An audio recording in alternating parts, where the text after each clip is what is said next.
Hi guys, ladies and gentlemen, Andy here. Another intro, another video. Absolute had the privilege of having a really nice one-on-one chat with somebody that's been on the W.O.T podcast in down the virtual down the pub chats. Fascinating, interesting guy to listen to on those.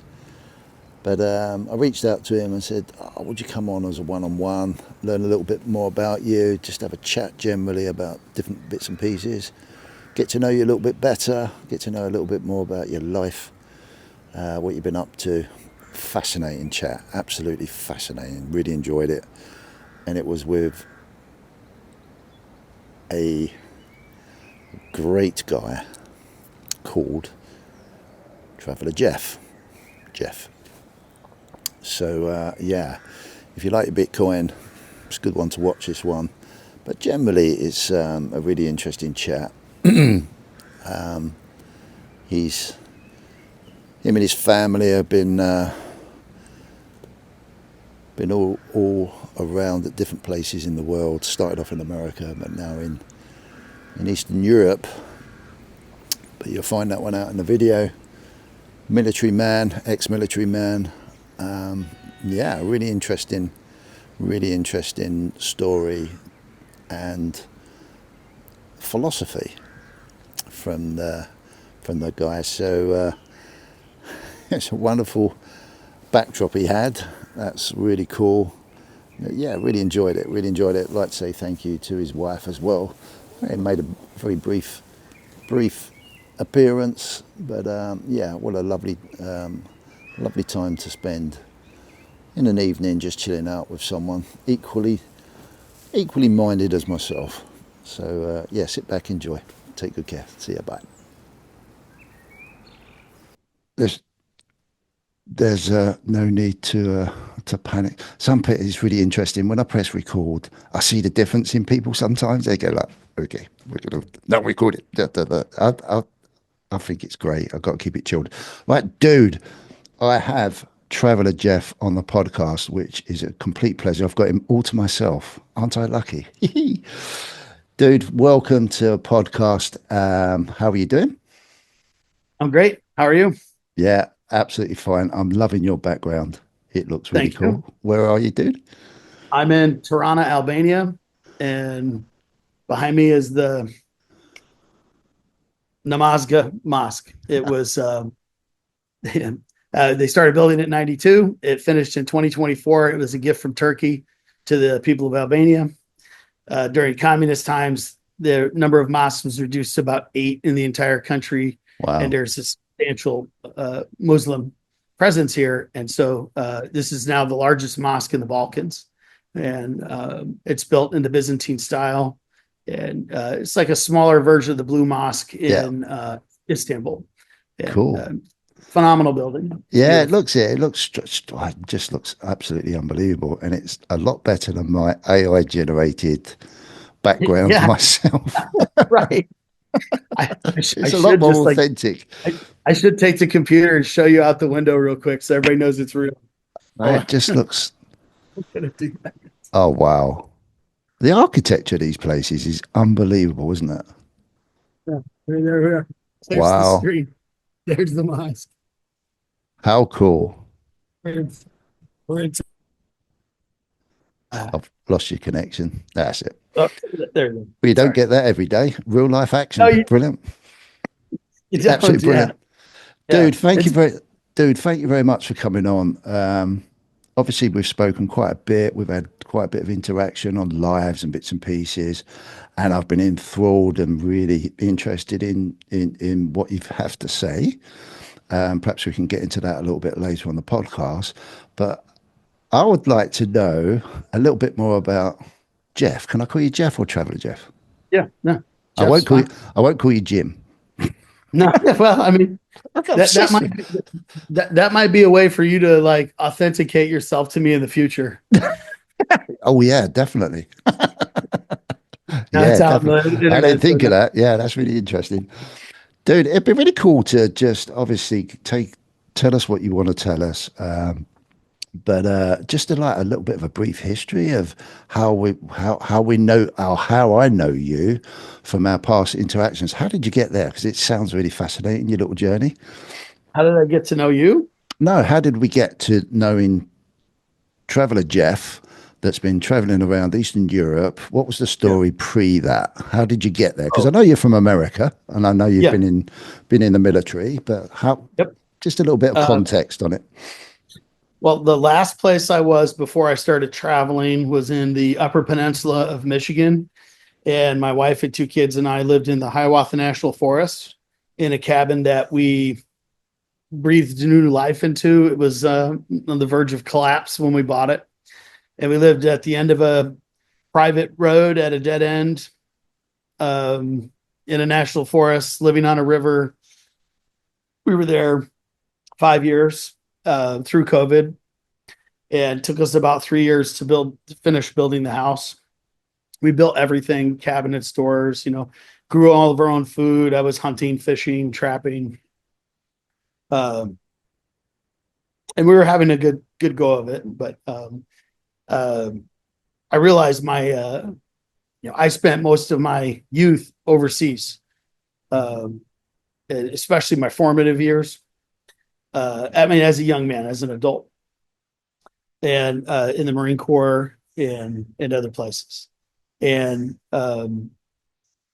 so I have a different view of the world because I traveled a lot and a different view of how to interact with people.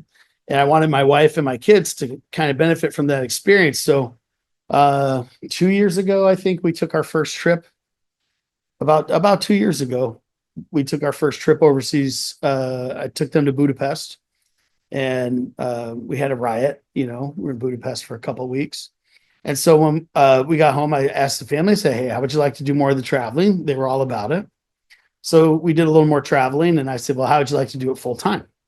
And so everybody agreed. We homeschool the kids. We use an online curriculum, and we get books shipped to us when we need them. And so, the rest is history. And what we're doing is spending a couple of years moving around, having some experiences, learning. My kids are into equestrian sports, so they're learning the different subtleties between different breeds in different regions, and the tack and how they train the horse. I mean, a horse is a horse, but I mean, an Arabian's different, from a village horse in the Caucasus.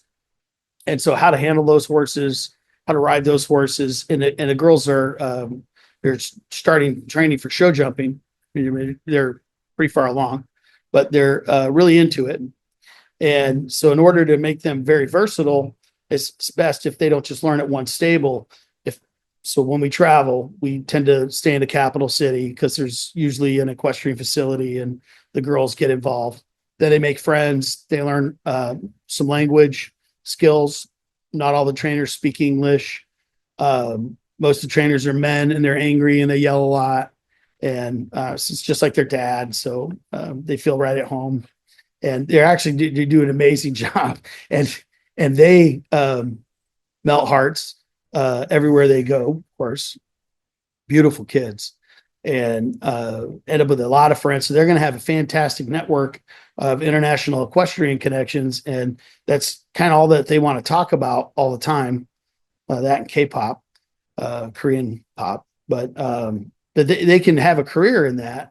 And if they're more versatile and have a lot of friends that they choose to stick with that, they'll have the opportunity.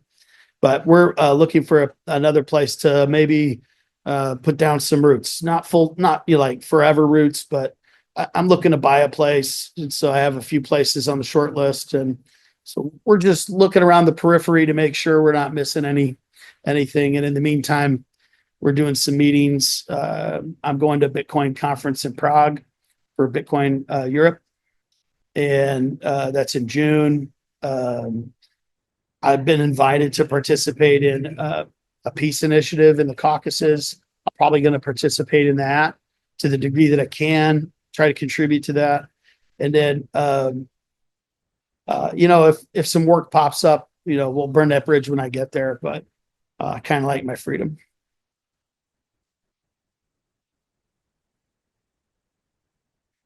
I lost you. I think you went mute. Did you go mute? I did. Sorry. Uh, it's all right. Thank you. Thank you for that overview, dude. I've got loads of questions now I want to ask you, if that's okay. Yeah, go for So, it. going back to obviously being in the military, you see, you get to go all over the world, I presume. And Yep. obviously, we know about your passion of Bitcoin, and you speak a lot about gold. So, obviously, you've got a lot of passion about economic circumstance. How when you was you interested in anything like that when you was in the military, or was you sort of aware that there's a financial system out there, or was you just doing your military thing like a young man does? So I started in the Marines and I finished in the Army. So I was two services. And when I was in the Marines, towards the end of my tour in the Marine Corps, I found a radio program that I listened to at night. It was called Coast to Coast AM, and the host was a guy named Art Bell. So in America, he's pretty notorious. He had a very successful talk show, and a lot of gold bugs would advertise on that show, and he Right. would even have guys come on and talk about gold Okay. and inflation, and so that's how it got on my radar Ah, initially. okay. Right. And then I bought my first ounce of silver in 97 or 98. And it was actually, I didn't buy it, it was a gift. Actually, I got my first Yeah. 4 ounces as a gift from a guy named Harry in Texas. I don't want to say his last name, but Harry and I met, in really neat circumstances. And Harry gave me a couple ounces of silver and said, "Hey, you should look Nice. into the." Yeah. Yeah. So um, I was in after I got out of the Marine Corps, I had a break between like 97 and 2002 between in the military, and I was in private security, and I made pretty good money, and I had a lot of fun, a lot of travel, a lot of adventure, and so I didn't really care about finances too much because I never thought I was going to live to see 30. I really wasn't looking for a family. Yeah. I didn't date. I just worked, Yeah. all the time. Um, so I didn't really much of a care to it. And then when I went back, I went to the Army after 9/11. I was in 2002, I was in the Army, and I was in Iraq in 2004. I was in Baghdad. I worked as an infantry medic. I was an infantryman previously in the Marine Corps. So my infantry experience was good. Benefit to an infantry platoon, I already understood how things worked. So I worked as a combat medic.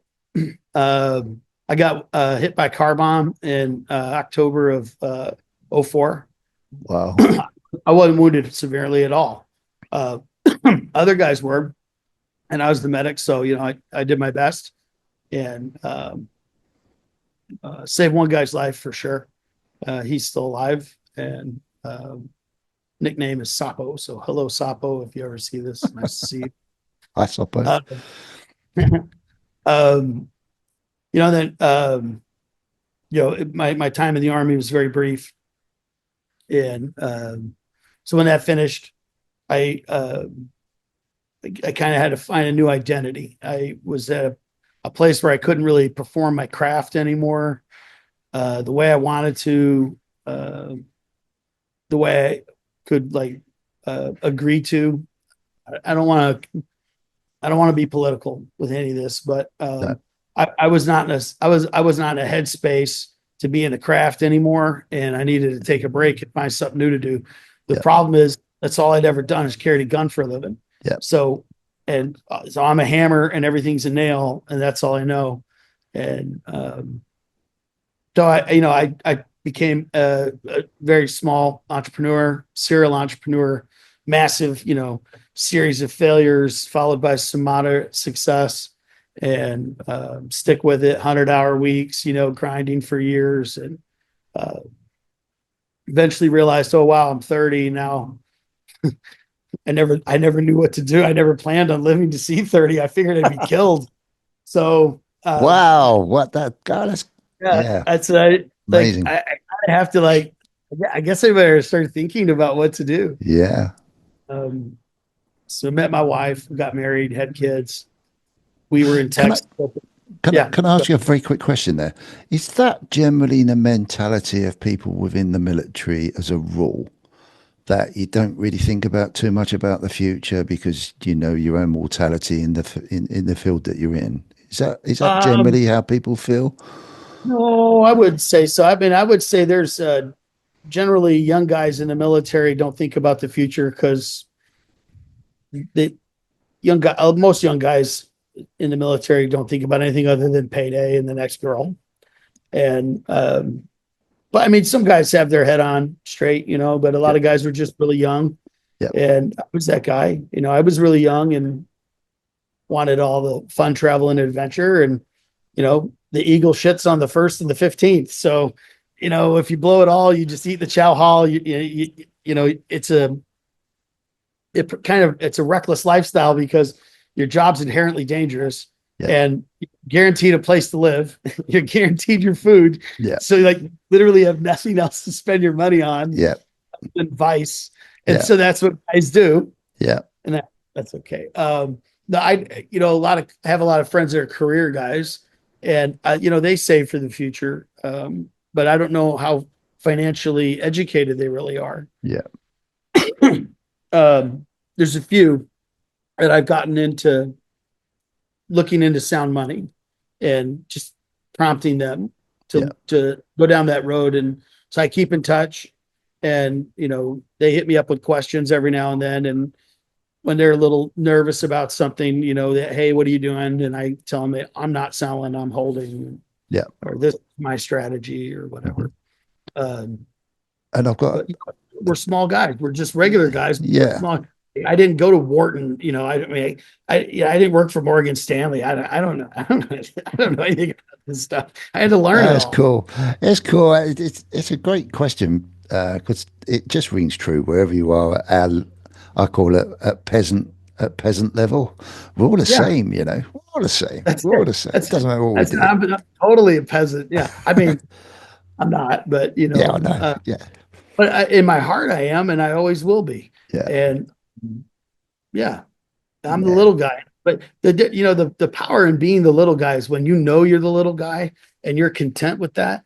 yeah, Like that's power. yeah, That's when your mind is free and you're in a way better headspace to yeah, kind of manage. I don't need to keep up with the Joneses and do all this. no, I'm probably not going to end up on the Forbes 500 or whatever. And so I wouldn't want to be on that list. That's too much pressure. I'd give yeah, all my money away. I'd be so mad. exactly. Yeah. Before you move on to that bit when you was 30 and you was working out, another quick question. The perception for myself and maybe for others in the UK in the stacking community, is it more prevalent in America? Is silver and gold more in the psyche of American people? Physical No way. silver and gold? No? No, Okay, no. I mean, there's a community sure. and it has a strong online presence. I think a lot of guys that are in the community now came in during COVID from the first silver squeeze and they've stuck around. Yeah, And the cool thing is, like, if you got involved in COVID because you had stimulus money and you got on Reddit and you heard about silver squeeze thing or whatever, and we all became apes, great, great.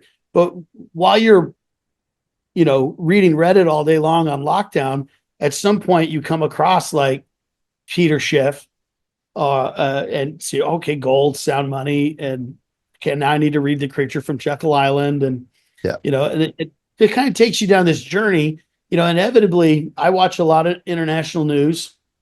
I do a lot of geopolitics and macroeconomics.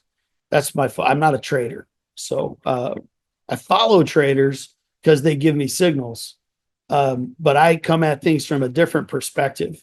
And so sometimes I see when traders are nervous, and as a macro guy, and a geopolitics guy, I look and I say, there's no reason to be nervous right now because these other things are happening. And so I try to diversify my voices. But I watched RT. I used to watch the Kaiser Report with Max Kaiser, and that's when I saw Michael Saylor come on, and that's where first time I heard Lawrence Lepard. Um, uh, Max and Stacy Kaiser were absolutely hilarious. And he was a little too far out there for me to grasp what Bitcoin was. He was just yelling it nonstop, nonstop. So at some point, I had heard about it when it first came out because I had a company that had a website, and the guys that managed my website said, "Hey, like they owed me money for something." They said, "Can we pay you in Bitcoin?" And it was a joke. And no, and the white paper, and we just back and forth. And I said, "Well, here, buy me $100 of it, and I'll just see what happens." And then we never followed up. I never bought the Bitcoin, and then like other things happened. We were really busy, but I never forgot it. Those guys disappeared like a few years later. Like you can't find them. Oh, So right. I know their names. Yeah. I know they were in Bitcoin early. Yeah. Find them if I needed to. Yeah. No, but I appreciate those guys because then anytime, when I would be listening to the news and, oh, Bitcoin hit $100. I remember I was in my office in Texas and I heard that come over the radio. Hey, Bitcoin hits $100 today. And I thought, maybe. And then I remember hearing years later, Bitcoin hits $1,000. It's like, hey, that wouldn't have been bad, boy, and you don't move, you don't move, you don't move. And then moved to Colorado when we had kids. We lived in the mountains for a few years. And while we were there, the wife and I ended up driving for Uber up in Denver just to raise a little bit of money before we moved to Michigan. Yeah. We sold everything off and let's just grind. And so I was making a killing driving Uber, believe it or not. It was easier than welding or whatever I was doing. So that's when Bitcoin ran up to like 16K. And I remember one night I was driving Uber, there had been a conference in town in Denver. Some guy had been talking, and some people that left that conference got in my car. And the guy said, "Oh, if you got a wallet, I'll pay you in Bitcoin."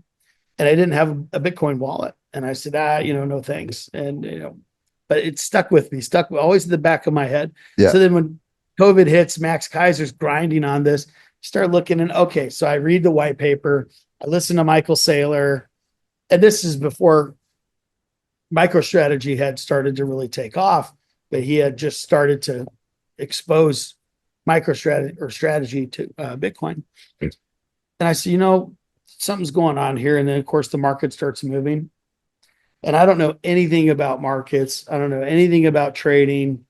And I just say, okay, whatever comes in, in the stimulus money, let's just throw it into crypto, except for like one farm implement. I bought a tiller for my tractor. That's what I do at the first check for my potatoes. So we just threw it all into a Coinbase account. Yeah. And then I did well. We turned a little bit into a lot and did really well. I was taking profits through JM Bullion. That's a bullion online dealer that's very popular in America. Okay. And you can buy directly with crypto. And so when I would take profit, I would like buy, a tube of, Canadian maple leaves or some platinum coins or something. And so I was taking profit that way.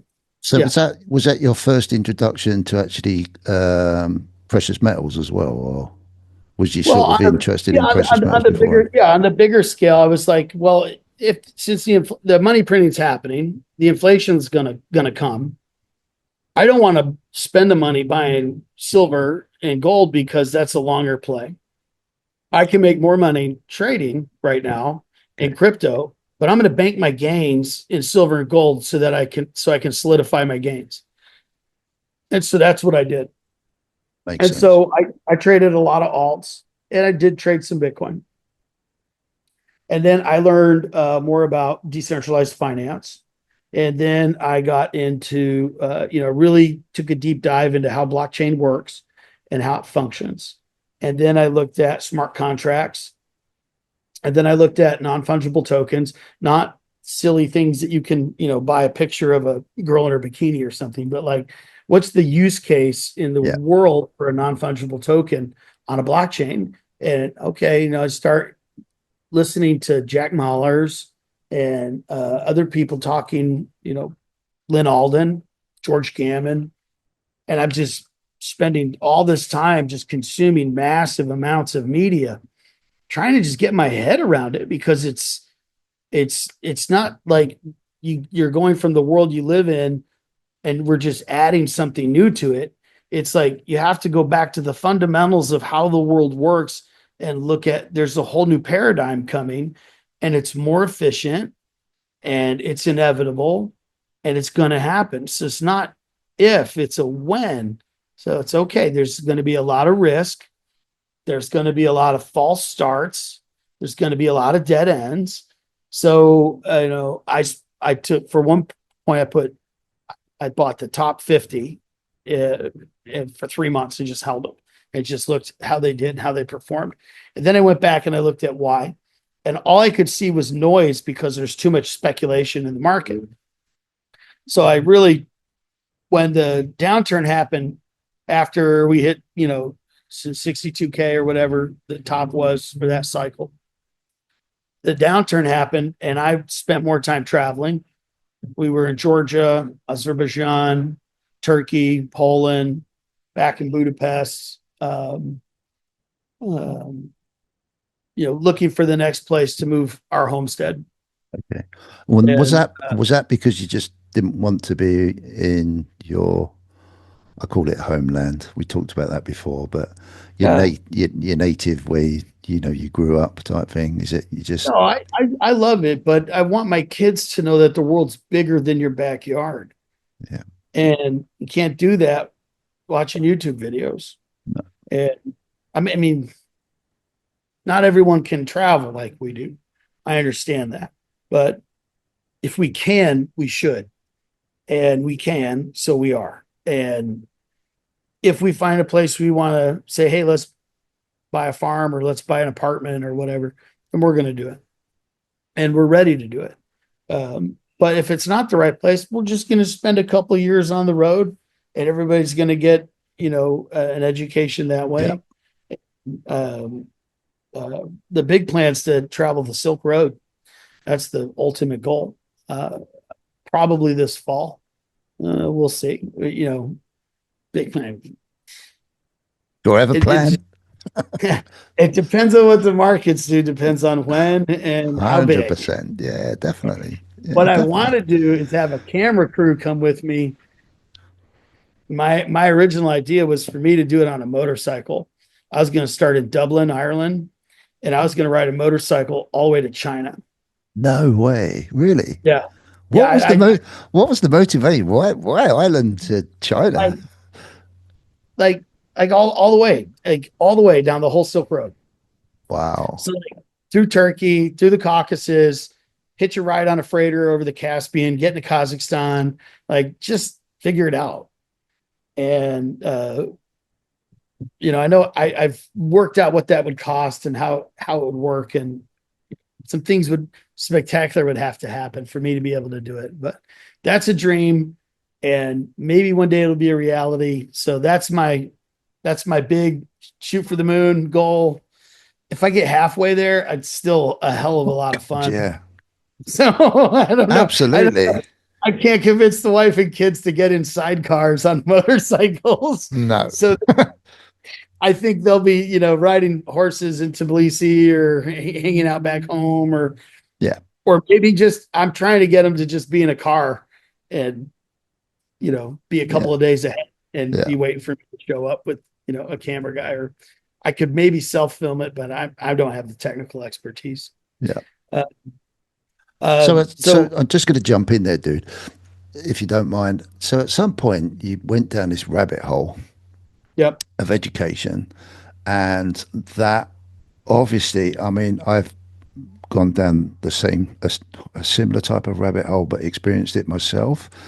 And I think once you go down there enough, you can't unknow what you start to learn, and Yeah. that just pulls you along, and it pulls you along and pulls you along Yeah. and pulls you along. So It's you did Pandora's that. box. Sorry. It's Pandora's box. Oh yeah, without a doubt, with a never-ending bottom. It's just unbelievable. So you did that, and then that opened up a another world. Really, it did for me personally. I presume it did for you. Another expressional way of looking at things, and another way of understanding things that starts to intertangle with different cultures and different economic situations, macro situations, global situations, and it's all like finding your way around this spider web. So obviously you started to do that, and Yep. then how did that? How has that allowed you to move into when you talk about you've got interests in geopolitical things and bits and pieces like that? How did that story sort of come about? Well, I've always been a news junkie, but I can sit in the bubble in where I live, back home in the cabin, and I can think as big as I want about the world and Bitcoin and gold and a dollar crisis or a world war or whatever. It's so difficult these days to get good, clean information from news that it was becoming impossible to take huge gambles on bad information. You just can't do it. So there's a few things that I know really well. And one of them is people. And I can go anywhere and I can meet people and talk to them very quickly, establish a rapport, and I can make friends. And then, so I thought, I'll give you, here's a story. This is stories from the road. Ready? So, We love stories. we were in Kutaisi, Georgia, which is the historic capital of Georgia, not Tbilisi. It's Kutaisi. And I'm at the Green Bazaar, which is open market. And I'm getting some Turkish coffee with the wife. And a Muslim couple comes up. They're from the Middle East. And I speak a little bit of Arabic. And so I said hello and we started talking a little bit. He was shocked that I could speak some Arabic. And his name is Faisal. And him and his wife were fantastic. We ended up chatting for about an hour. And so he says, "Hey, let's go to dinner." Okay, cool. Wife and I met him for dinner. And Faisal is in commodities. That's all I can say. Faisal's in commodities, and he lives in Abu Dhabi. And we're at dinner, and we're talking macro, we're talking geopolitics, we're talking war, we're talking peace, we're solving all the world's problems. And I told Faisal, we're here scouting for maybe a place to get a pied de terre overseas somewhere. And he says, well, while you're doing that, he says, let me give you one piece of advice. I said, okay. And he's a very successful man, and he's in a very prominent position in a very large organization. And he says, you need to buy Bitcoin. Now, I'm already into it. We hadn't mentioned crypto at all.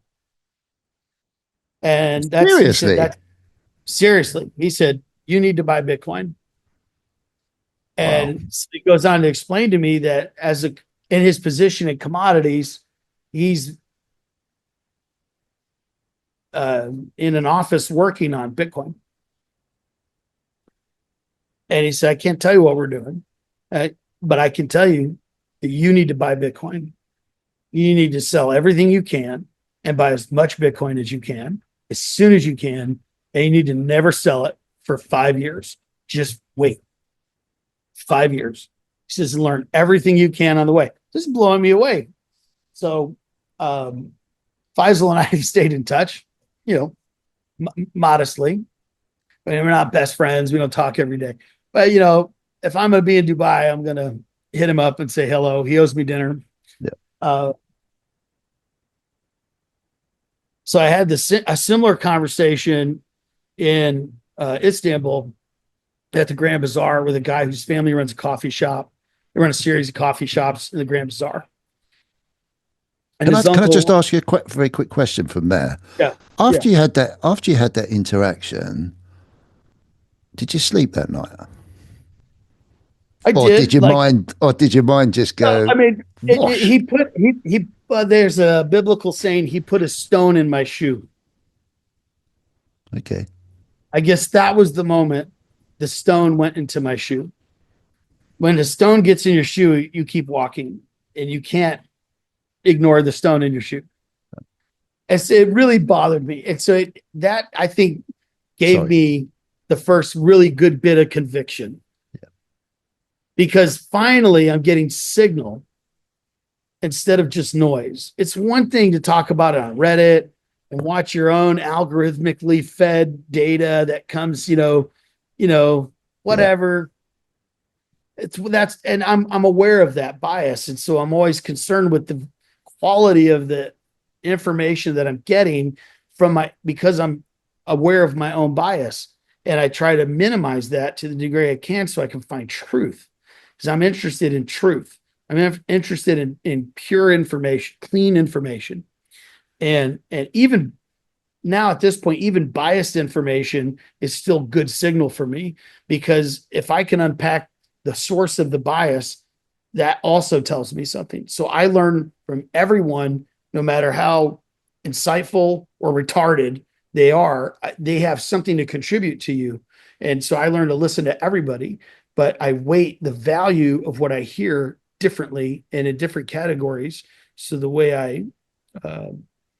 I manage the information that I receive um, is based on my own uh, finely tuned gut instinct at this point in life. Yeah. As a Yeah. businessman, as a guy that carried a gun for a living, and I had Powerful some other, stuff. I had other adventurous times in my life, Yeah. and I'm not scared to walk down any street anywhere in the world. Me personally, I don't mind. I actually I feel better in the worst neighborhood than I do in the tourist area, because the tourist area, I don't have anything in common with any of the other people. But when I go to the hood, wherever I'm at, I'm immediately at home. I'm like, hey, these are my people. So yeah, I'm that peasant, right? That peasant guy. I'm up here always, forever. I don't, 9 kids in an alley. It's like, cool. I walk right up to, hey, how you doing? Yeah. You got what? um, Have you seen that? what is that? It says always and forever. No, does it? Yeah. That's weird. But I'm the same. I'm proud of who I am, and I'm going to be the same Yeah. person all through my life. You change, You can't, you and can't, you can't buy that experience. The guys that went to the finest schools will never understand the life or the way that we think. And the thing is, the things they teach at the finest schools are still attainable to everyone now because of the internet. The internet democratized information and made it available, but it's not utilized because it's not scarce. And so when you understand scarcity and value, you realize the reason why everybody's so stupid today is because information is abundant and it's free. And because so people don't value it. So people no, don't seek to educate themselves. no, But you can take a guy off the line in a factory and put him in front of YouTube and just feed him a couple of prompts to, hey, what's sound money, right? Or you know, yeah, what's your future? And like you can help people like begin to think for themselves. Like the most powerful weapon you have is right yeah, here. yeah, And this is also the prison you can be in right here, prison of your mind, right? So once you're free in your mind, you can never be put in prison. no, And that doesn't mean I'm going to have the ability to execute on all my ideas, because I may have limited resources, but I can be smart about it. And so I already had the ability to sell my homestead and do what I wanted to do. I was okay. I was okay. But I thought, I'm going to swing for the fences. And I talked to the wife She's on board, been following along this whole journey. We've been doing it together. Bless her. I said, let's do something crazy. When we sell, uh, let's reallocate the way we invest. And we have, and we're doing really good. And we have our safeties in place. We have our own risk reward strategy. Now, I'm not a trader in the sense that that's not what I do for a living. But I guess we're all traders. If you're ever going to buy and you're ever going to sell something, you're a trader. Yeah. So, in the most basic sense of the word, yes, I self manage and trade my own assets. Yeah.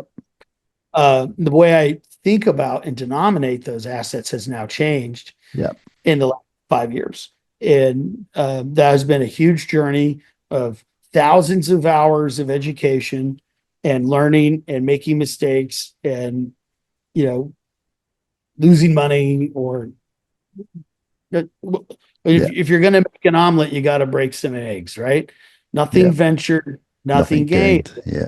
Swing for the fences, man. Like, what if we got to lose?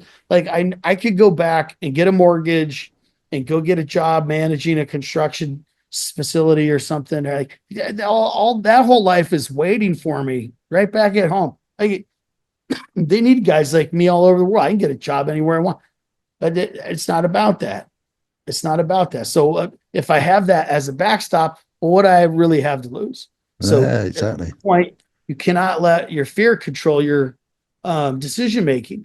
You have to learn to discipline your emotions, right? And work based on knowledge and data and good decision making and develop your character. So again, educate yourself, learn to control your emotions, learn to control yourself, and exercise that self control towards securing the future of you and yours. And Brilliant. that's no matter where a guy is, that's the whole battle. It doesn't matter if you're a crypto whale or if you're a shrimp and you just got your first hundredth of a Bitcoin. It's the same mentality, it's the same skills, but if you don't develop those early on, you won't make it. You'll get washed out. And Exactly. so, even a guy starting out right now that just made his first Bitcoin purchase today, whatever the price is when they watch this video, it's the future's in your hands. If you take advantage of the opportunities presented to you. Here's the call Yeah. to prayer. Do you hear it? That's fine. Yeah, it's cool. It's cool. It's This guy lovely. sings really well. This guy does really well. This email. That's really cool.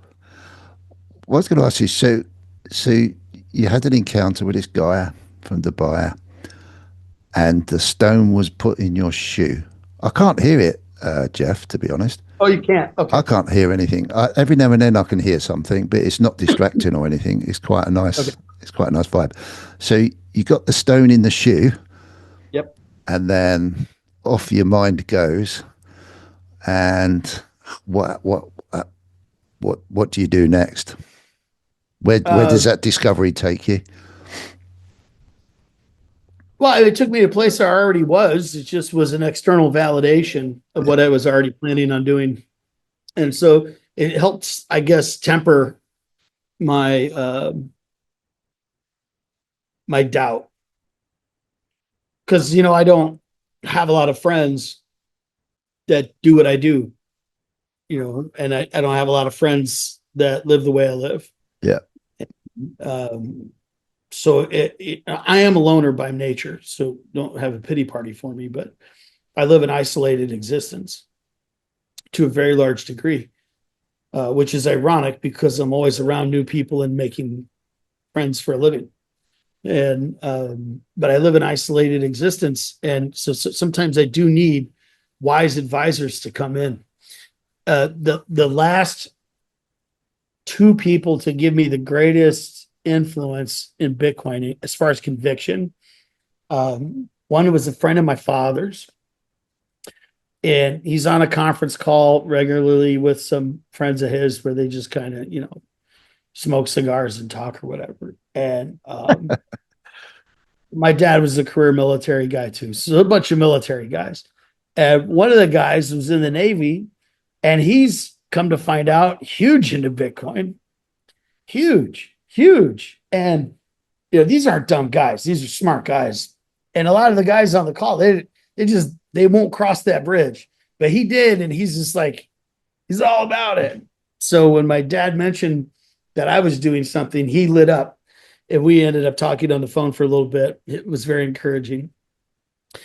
And then right before we left for Serbia, which would have been in September, BlackRock had just started their ETF. And someone in the news had looked at BlackRock's wallets, and they didn't have the Bitcoin in custody that they claimed in their inflows. There was a discrepancy in the reporting. And a lot of big money got really nervous and was ready to just run out of BlackRock. Oh, it's paper, they don't really have it. And the head of BlackRock's crypto division, his name escapes me, he booked time with Bloomberg and basically did 30 minutes with Bloomberg on a weekend explaining that they really had everything and how it was the first time anyone from BlackRock or big finance ever came out very adamantly, firmly pro bull case Bitcoin.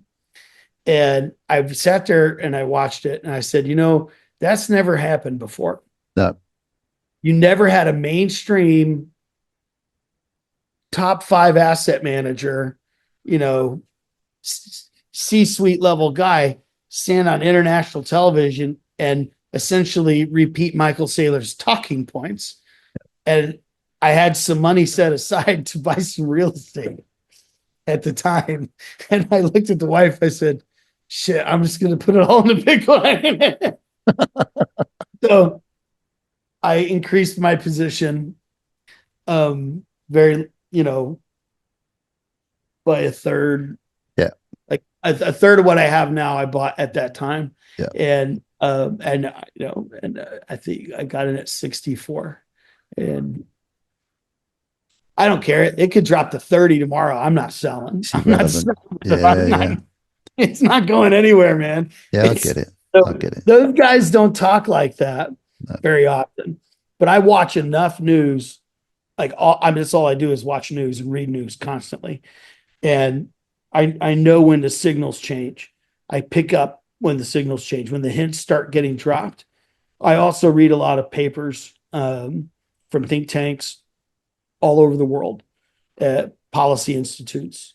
And when I hear that shift, when I sense a shift in the, how do you describe it? There's like a flow of information. Yeah. And the topics, it's like a stream. Yeah. And there's certain fish in the stream. I look at it, and the only way I can explain it, the energy within the message changes somehow. I don't know what it is, but when there's a new fish in the stream, all of a sudden, yeah, it's yeah, just one. yeah. And then you look and you see another, and you say, "Hold on a second, something upstream has changed." Yeah. Because now I'm seeing different fish. Yeah. And so then I go upstream in my information world and I look for more signal, or I call friends and hey, what's going on? Hey, how'd you know about that? Okay, cool. I got enough. I'm good. I move. Yeah. And sometimes ideas are floated just to see what the reaction is. Sometimes they're put out there for long term to just be digested. And sometimes it's a signal something's about to change. And wisdom gives you the ability to try to figure out the difference. Yes, it's so interesting, isn't it? I haven't been in this. I've been in this space 3.5 years now, and I think my age has helped me a little bit. For some reason, I just was ready to go down this rabbit hole. I had the opportunity 12 years ago to go down a rabbit hole, like most people, and wasn't ready to do it. I just wasn't ready. I had the choice, and I chose not to. And for some reason, when that opportunity came around again 3.5 years ago, I felt differently about everything. It was almost like, yeah, okay, you're ready. And it was very fortunate for me personally because my youngest boy was interested too. And so we shared. I'll be honest with you, Jeff. I'm not going to go on about me too much, but I'll be honest with you. I found it helped me so much because it literally made me think about him, his life, his future, and I was trying to look at it through his eyes for me to understand what I'd learnt, and then it just went ping, clicked, Well, yeah, it just was the totally same, clicked. kind of a same moment with me, not in an instant, but living in the woods is not an easy life. No. It's very labor intensive. And where we live, we get like 3 meters of snow a year. And if you don't open up the road, you ain't getting out. I had a snow machine, so I mean, I'm getting out no matter what. But you're not getting out in heated comfort unless you keep the road open or unless you cut the firewood. And as much as everybody wants to say, oh, I wish I could live off grid and not rely on anybody, that's not realistic. And we and I love isolation, okay? But no man is an island, and you can't do it all alone. And the guys that do don't last. They they they just don't last. They appear, they're gone. They get bushy. And my kids had a wonderful childhood growing up in the mountains in Colorado as little babies, and then as kids in the woods in Michigan, chickens and goats and hound dogs and cats, and we had puppies, and we did baby goats and fishing, and we did all the stuff. Um, we had all the toys, we did all the things.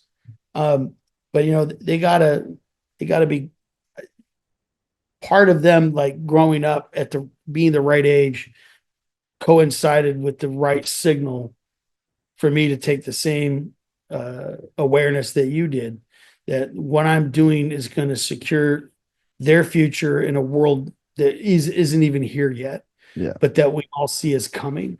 Yeah. And I'm going to have to make some sacrifices to do it. I mean, if it was up to me, I'd already be, wife and I would already be, you know, on the shores of the Black Sea eating shawarma, you know. Absolutely. But we're going to take a different route, and the road not taken is going to make the difference. That's my Frost reference for the night. I won't make another one. Yeah. Uh, um, So I've got another but question. now, yeah, now Go on. we're in this weird space where everything we've planned on doing keeps changing, keeps shifting, but we have modified ourselves to be able to adapt very quickly. And so we're able to pivot on a dime when circumstances change. So we're very flexible now and just kind of rolling with the punches. Yeah, it's quite a beautiful way to be, isn't it? To find yourself in that situation, I would imagine. I was going to ask you. Oh yes, that was quite an interesting question I could ask you. You found this. You've gone down a rabbit hole. It's with you. You can't get rid of it. I know what it's like. Um, but one of the things I battle with, and I don't know whether you do as well. Now I know. Really, I should, I don't know. I don't like saying I should, but sometimes I think to myself, okay, I'm pretty free now in my mind. I'm pretty free with how I want to be. I'm pretty free with the information I'm getting. I'm pretty free with living that sort of lifestyle, but I'm not. I seem to have this affiliation to want to be more involved in spreading that freedom. And by rights, a lot of people would say you work all your life, you get to a position where you can just retire and just live your life and just do whatever you want to do. I find myself, and listening to your story, I think to myself, okay, this guy has found that freedom, seems really free. His family, great family man, great family unit. Why are you so involved with what you do? Do you what is that calling within you? What's triggered that calling within you to try and spread that message, to be a little bit, having this podcast with some stranger from the UK. What is that? I don't think that like I don't think my mission is to spread information or Yeah, education about Bitcoin or gold or silver, platinum, palladium, copper. Um, but those that is inextricably tied to what I am doing, which is um, my real mission is to just continue to forge friendships all over the world and try to solve problems where I can be a contributing voice. And I have the ability to do that. I have the freedom to do that, and I have the autonomy to do that. Um, I'm very fortunate to have been born in America, and I know that. And everywhere I go, one of the first thing that a young person will tell me is one day I want to go to America when I meet somebody. And every day I hear from somebody almost every day. My dream is to go to America, or I really want to go to America. And so I don't badmouth America, but I try to temper their dreams. And um, um, well, there was this old Irish folk song talking about looking for gold at the end of the rainbow, but you might have left it behind. Um, if, boy, I wish I knew the name of that folk song, but the line goes, if you work till you're dead for a room and a bed, is that the reason you left home? It's like, yeah, it's like, so I try to let them know, it's a grind in America. It's a hustle, man. It's a grind. And you're from the village or you're from this small town, and you don't live to work. You work so that you can live. And you had a guest said that just the other night, and from Cyprus. Absolutely, I know that feeling. And so it's a different mindset. I don't try to dissuade them from pursuing their dreams. I try to temper them, say, don't just run so hard at America that when you get there you burn out, but go with a plan. Know what you're going to do. And I've also met a lot of guys that have been to America and come back and worked their plan and have done really well. And almost every one of those guys to a T knows exactly what Bitcoin is. also, yeah, also like that, and in the last 2 years, that's changed because 2 years ago that wasn't the case. yeah. 2 years ago, it wasn't talked about much, but now it's like everywhere I go, anyone in business, anybody that's doing something with their life is talking or thinking about it in developing or uh, smaller countries, I would say, because they have to be creative in order to find a way out of their circumstances. And that creativity lends them to new information. So they're always seeking new information. So some guys will say, confuse Bitcoin with all crypto, but other guys really get it. I'd say most guys that I meet that know what Bitcoin is, understand it very well. And that was harder to find guys before, and it's getting easier. And that doesn't matter which country I'm in or what's going on. I always tend to find the entrepreneurs know exactly what Bitcoin is, and they have some. Would you say that was generally the case, or that's increasingly becoming generally the case as you're going through time? Yeah, it's not generally the case yet, Yeah, but it's increasingly the case for sure, because not every businessman I meet talks about it, but a number of them do. Um, Maybe one in four. But the people I talk to are maybe already involved in tech or agriculture. I meet a lot of people in ag, and I meet people in trade. So import export guys, they get it. But cross border settlement of payments, without especially in certain areas of the world where there's sanctions or there's a border difficulty or a banking or a regulatory difficulty, the use case is already like clearly seen. Everybody already gets it. In some cases, some countries already have structures set up so that Bitcoin can be used in small or large transactions, and there's a provision for it in the law, and it's not a taxable event in those situations. There's a process. There's always a fee for usury, but there's a protected status and mechanism to allow peer-to-peer sales of Bitcoin in exchange for like real property or a car or a business, or you want to buy an airplane, you can buy it with Bitcoin. I know of a couple of countries like that firsthand. That I absolutely know that that's the way it's done. And I can think of three off the top of my head, four, five, five. If I keep going, I'd probably come up with 12. I don't know, but I mean, it's that is becoming more and more prevalent, and it's starting in the developing world. It's not starting in London. It's not starting in Paris. It's not starting in Moscow. It's not starting in Beijing, and it's not starting in DC.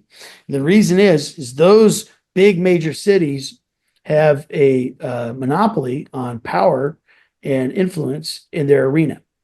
And I mean, no one fears the Spanish Armada anymore, but Spain's still a pretty significant country. It's got big GDP, it's got really nice real estate, and a lot of money in tourism and ag and other things. France is the same way. Like no one's worried about France invading anybody, right? They've practically made it a national pastime to surrender to the Germans twice a century.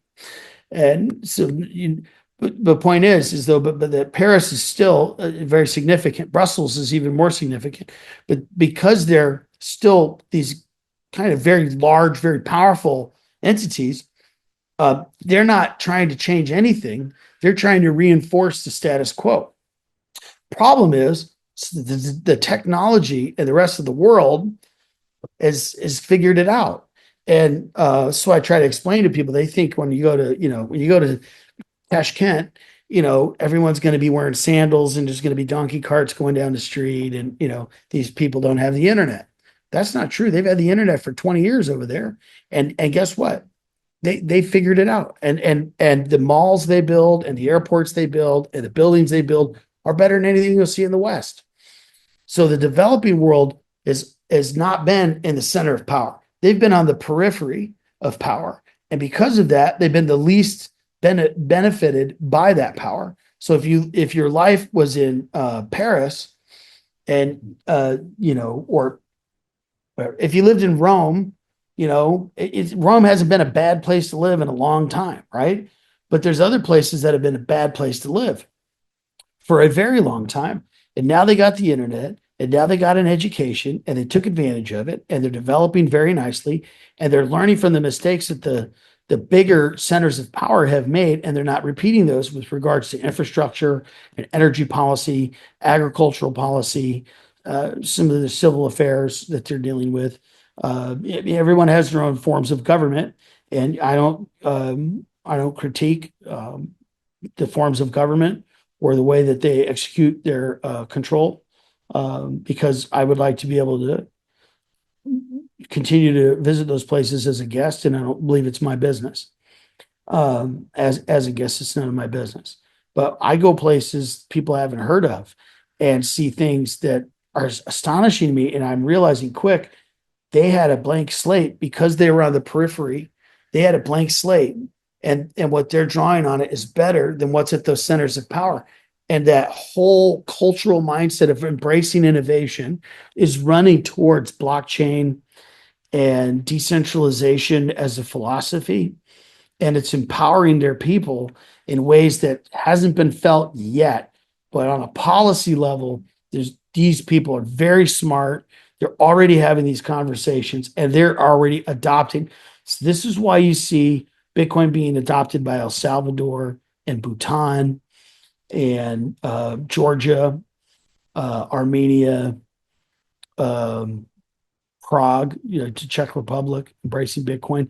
The people who are on the periphery of great power don't benefit from that monopoly, so they're going to be the first to try to pivot and try something new.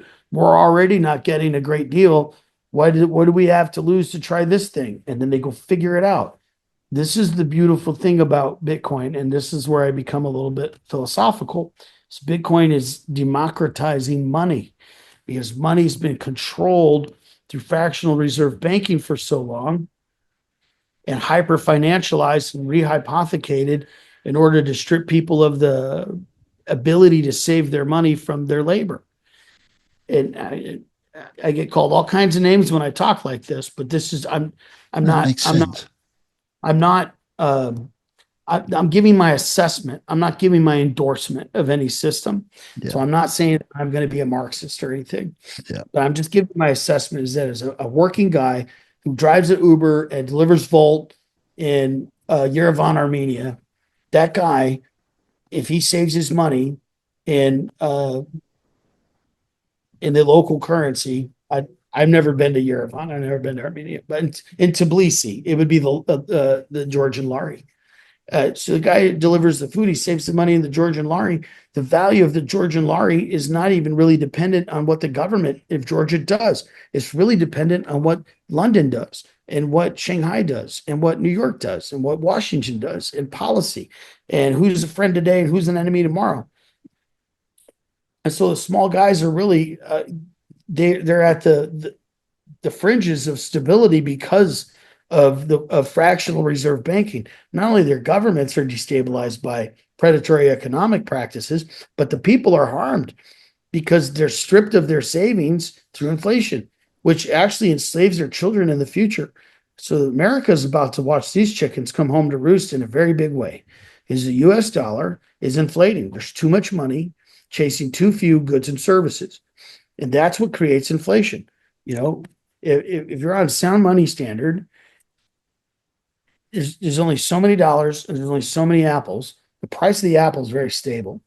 And so but the apple's going to fade, but the silver's going to last, right? And the yeah, gold, of course, is lasts pretty longer than the silver. yeah, yeah, So you take that system and you apply technology to it and you democratize it and you strip the power away from these centers of power. Of course, they're going to be the last to adopt because they have the most to lose. yeah, So I just was looking at this the other day. There's 450 Bitcoin a day being mined through the network by mining yeah, in this current iteration where we're at in the halving. 450 a day, and they're being bought because if they weren't being bought, the price would be going down. exactly. Fluctuations in the market that happen, that little chop from the dislocation here and there in a bubble, and the trading guys will come in and talk about cycles and all these other things, and that makes sense. I track all of that, but as a macro guy, I look and I say, there's only 21 million of these, and the use, the real power is not in the really, it's not in the. It is half of the power is in the is that it's completely solid 21 million every 10 minutes it's accounted for and there's no way to fake it. You can't fake owning Bitcoin. Yeah, You either have the coins or you don't, right? yeah, The other power is the network effect of how Bitcoin functions. And so because like if I want to if I take too much silver on the airplane, I have to have a conversation with somebody in a box for a little bit, or I have to fill out a lot of paperwork, or maybe the guy, at customs wants a couple for his kids, right? You got to buy somebody a cup of coffee every time you go somewhere. If you memorize 12 words, you don't have to worry about any of that.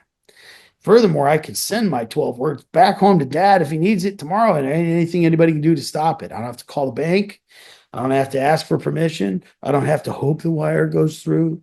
And I don't have to wait while his bank holds the funds for 24 hours to verify, which they're not doing. They're using that money to gamble essentially and pocket the spread. All that hooliganism goes away with hard money, and so by the periphery embracing it first, it's going to force the monopolies to have to embrace it. So the fact that most guys getting involved in Bitcoin are working class guys bodes very well for the network and for its use case. And I don't think we should just save it and never use it.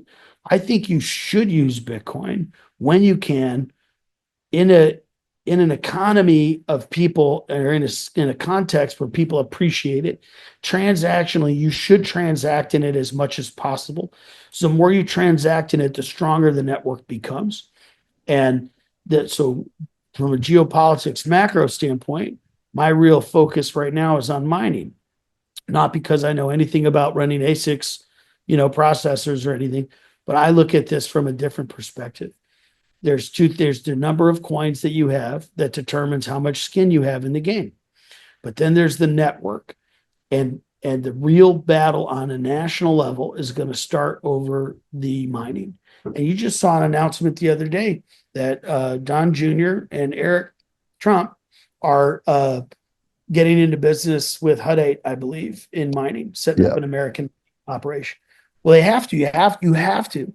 If you're going to be serious and you're going to own some Bitcoin, you should run a node. You have to do that. And so if I'm strategy, I don't want to just have the Bitcoin. You better have some mining that goes with that so you can participate in securing that network.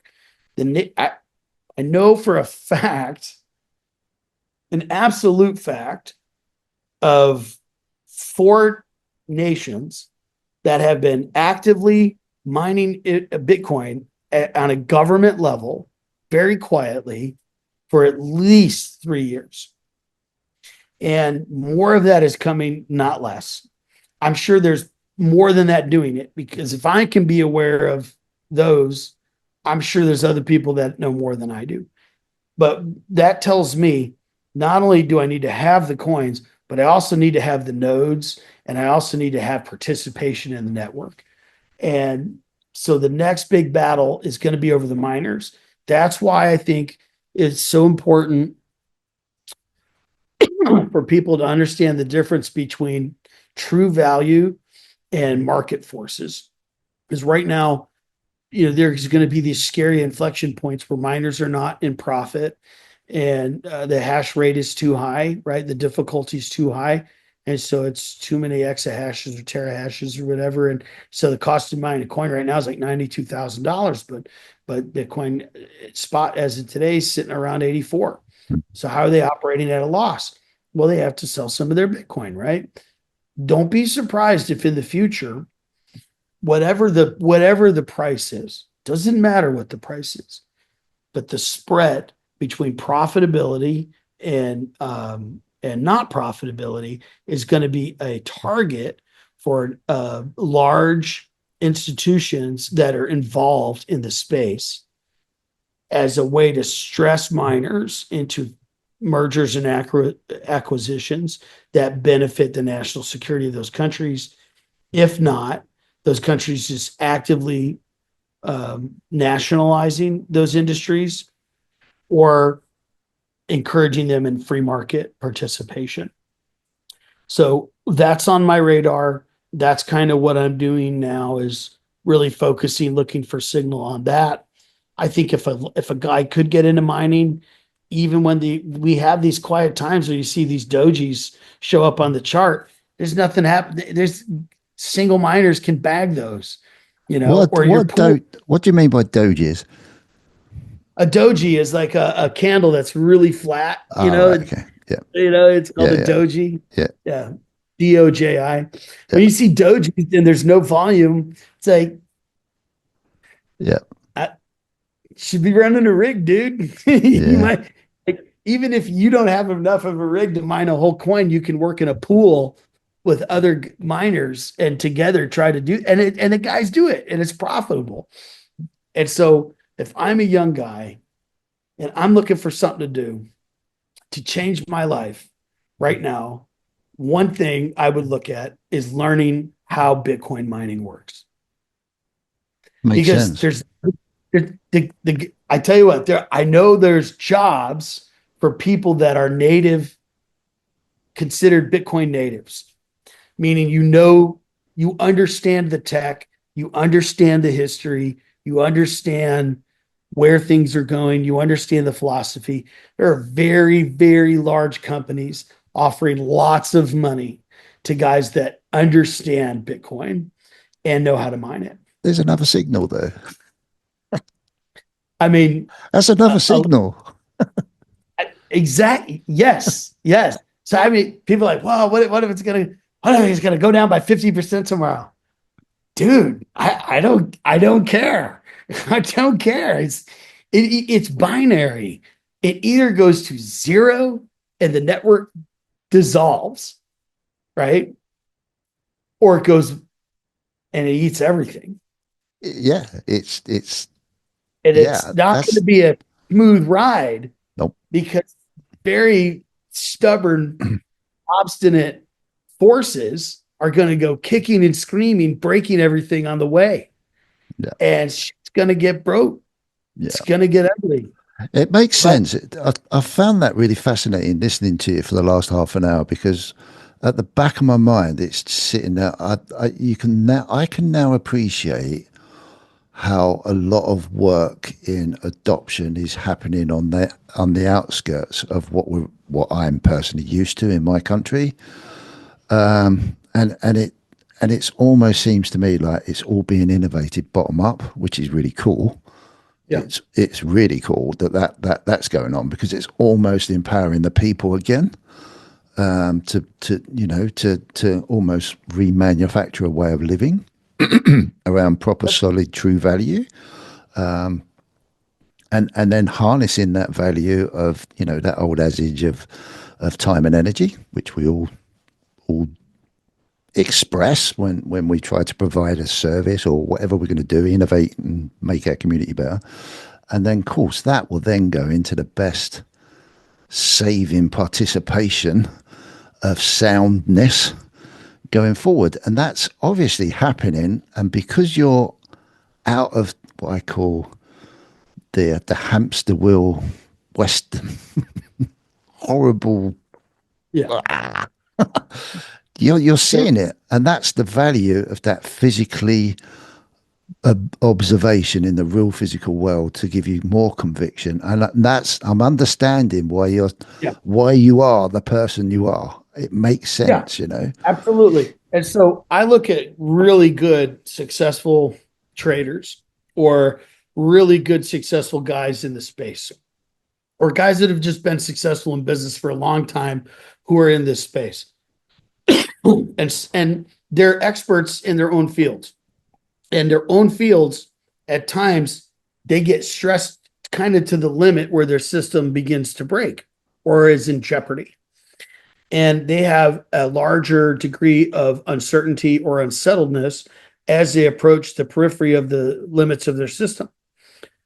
And if you only have that information, you will experience more uncertainty.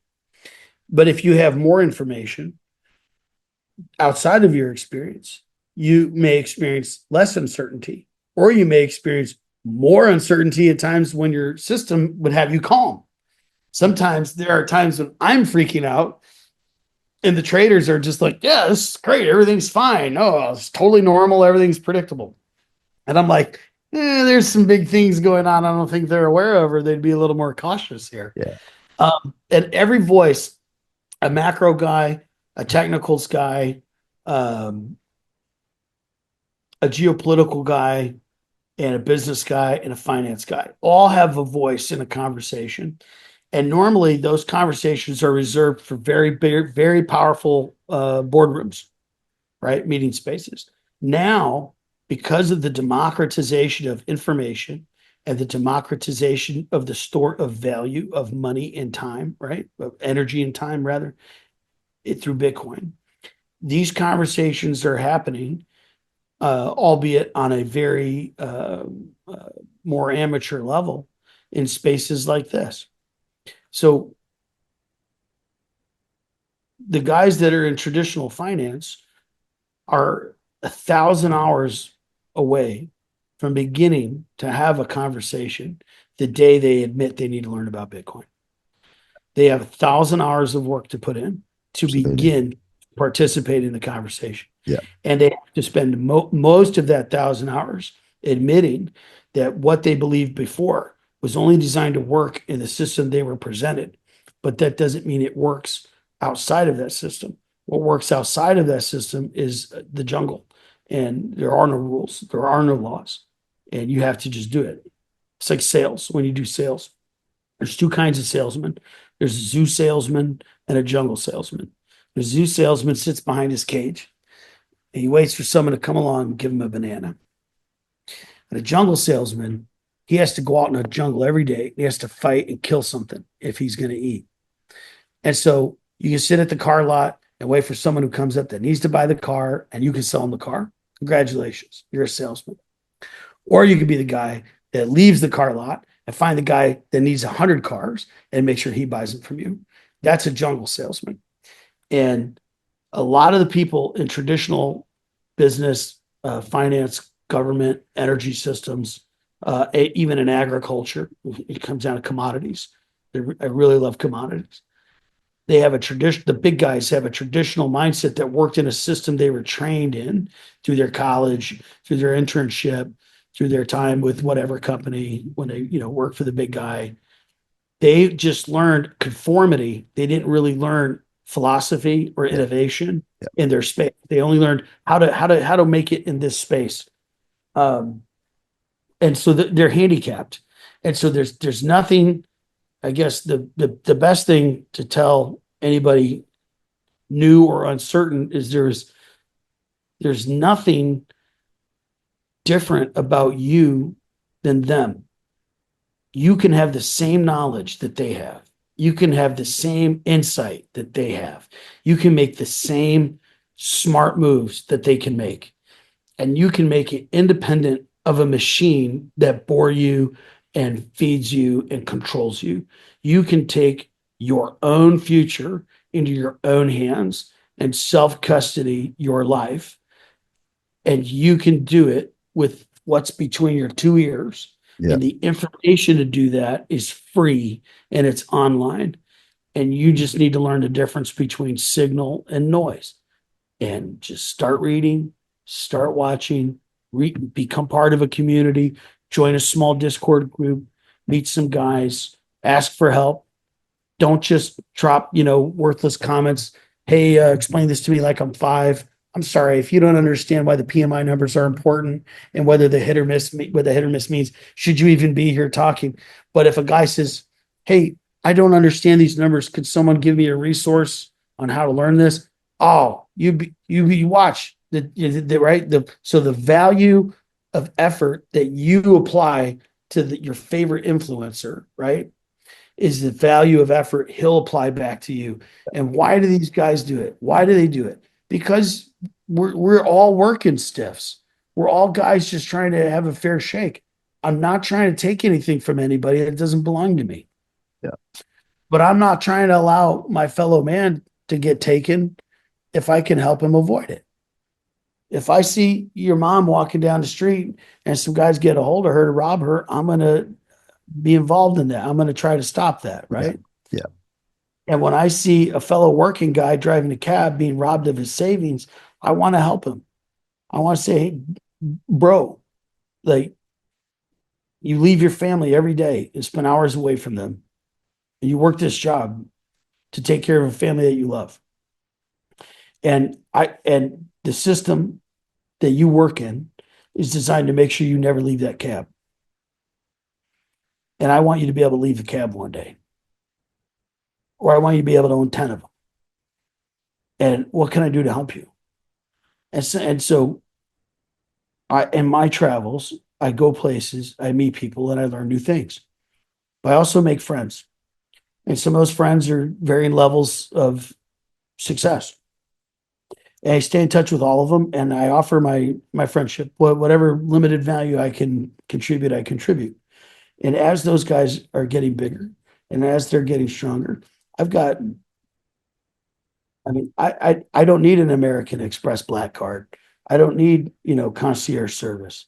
I have friends. I get off the plane in Tbilisi. I just make a phone call. I'm picked up. I got a place to stay. I got a guy to drive me. I got food to eat. It's hard for me to spend money in Georgia. It's hard because it people give me everything because we're friends. I love those guys and they know it and I'll put my time and my efforts towards them when I can, when it benefits them. And I don't ask for anything in return other than their honest friendship. And hey, maybe one of them becomes a billionaire and gives me an honest job one day. That would be great. But I mean, but I'd rather that. I'd rather just have a lot of friends. I just rather know a lot of really great people and just be able to go to the farm and get the grapes fresh off the vine and eat the lamb or the pig or whatever we just killed and have some fresh bread out of the tandoor oven. And what more could you ask for in life? And the ability for the guy to do that goes away when he's stuck in a taxi cab. And so I got to help him figure out how to maximize the extraction of value from the time that he's putting in to that system so that he can better himself. And so It's, no one at a it's, guy that helps people. yeah, it's incredibly powerful that. I've often said those words of, do you call it wisdom, enlightenment? A lot of people go, oh, you're talking woo woo now. But it's more powerful than money in its own right because it starts, if there could be a trigger, like I had a trigger, like you've had a trigger, if there can be a trigger to bring you that one step closer to that having, being free, free in your mind, free to be away from the constraints of institutionalized, long-term institutionalized Yeah. participation on a hamster wheel that's attached to a spider's web that lots of us probably haven't really realized exists until you get the trigger. Yeah. It makes it so powerful. And So you powerful. contribute to people in small ways. Yeah. Not everybody I meet, I stay in touch with. Yeah. But I try to plant some small seed. My friend Harry gave me those first 4 ounces of silver. I never forgot that. Never got that. I travel with silver today. When I make a real good friend, I give him a silver eagle Perfect. as a gift.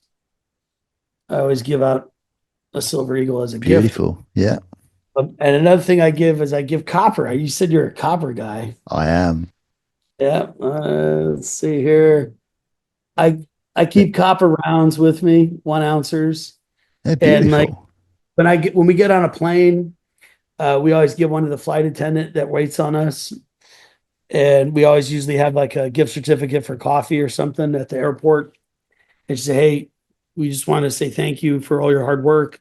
And we really appreciate your time. And here's a gift for you. And I can't think of the last time I paid for a drink on a plane. Um, just It's being again genuine kindness, just like taking a moment to like look someone in the eye and acknowledge their existence and then make a personal connection and say, hi, like, how are you doing today? And thank you for serving me. I appreciate that. yeah, That's price and it's so uncommon. And it's like the easiest bankable way to improve not only your own day, but their day and improve your circumstances. We've been upgraded doing that. We don't do it for the upgrade. We do it to not be assholes. And, uh, but yeah, basic human kindness and dignity extended to the common person you encounter. It pays dividends you can't possibly believe. But in order to do that, you have to be able to value people and you have to be able to value yourself. And then you have to be able to value your time and your energy and where that gets spent. And should I be spending money or energy in a system that isn't rewarding to me or beneficial to me? Should I be doing something more beneficial? yeah, And it changes the whole way you react yeah, to everyone. yeah, And you become, as I get older, becoming a real softie.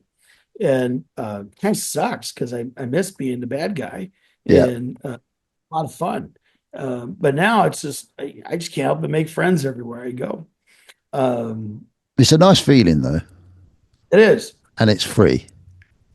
It is free. It's Yeah. absolutely free. It like still people are surprised when we walk through a door and I hold myself back and let someone come through, and they look at you shocked, like, oh really? yeah, that's fine. Go. I'm cool. It's a The simple thing like that. the West genuinely has, because of hustle culture and grind culture, it has like a self interest programmed into it. So everybody's out to enrich themselves, get first in line. It's just this race for everything. Yeah, And when I go into more developing countries, um, that where the culture is still at, usually it's a tipping point. It depends on the percentage of the population that still lives on a farm that's agrarian. And so when as long as you're like 40% agrarian, or more, so like like the more agrarian, kind of the nicer the people are. yeah, And then the more, hustle culture, more it becomes selfish. That politeness is kind of commonplace in Serbia, in to a large degree in Poland.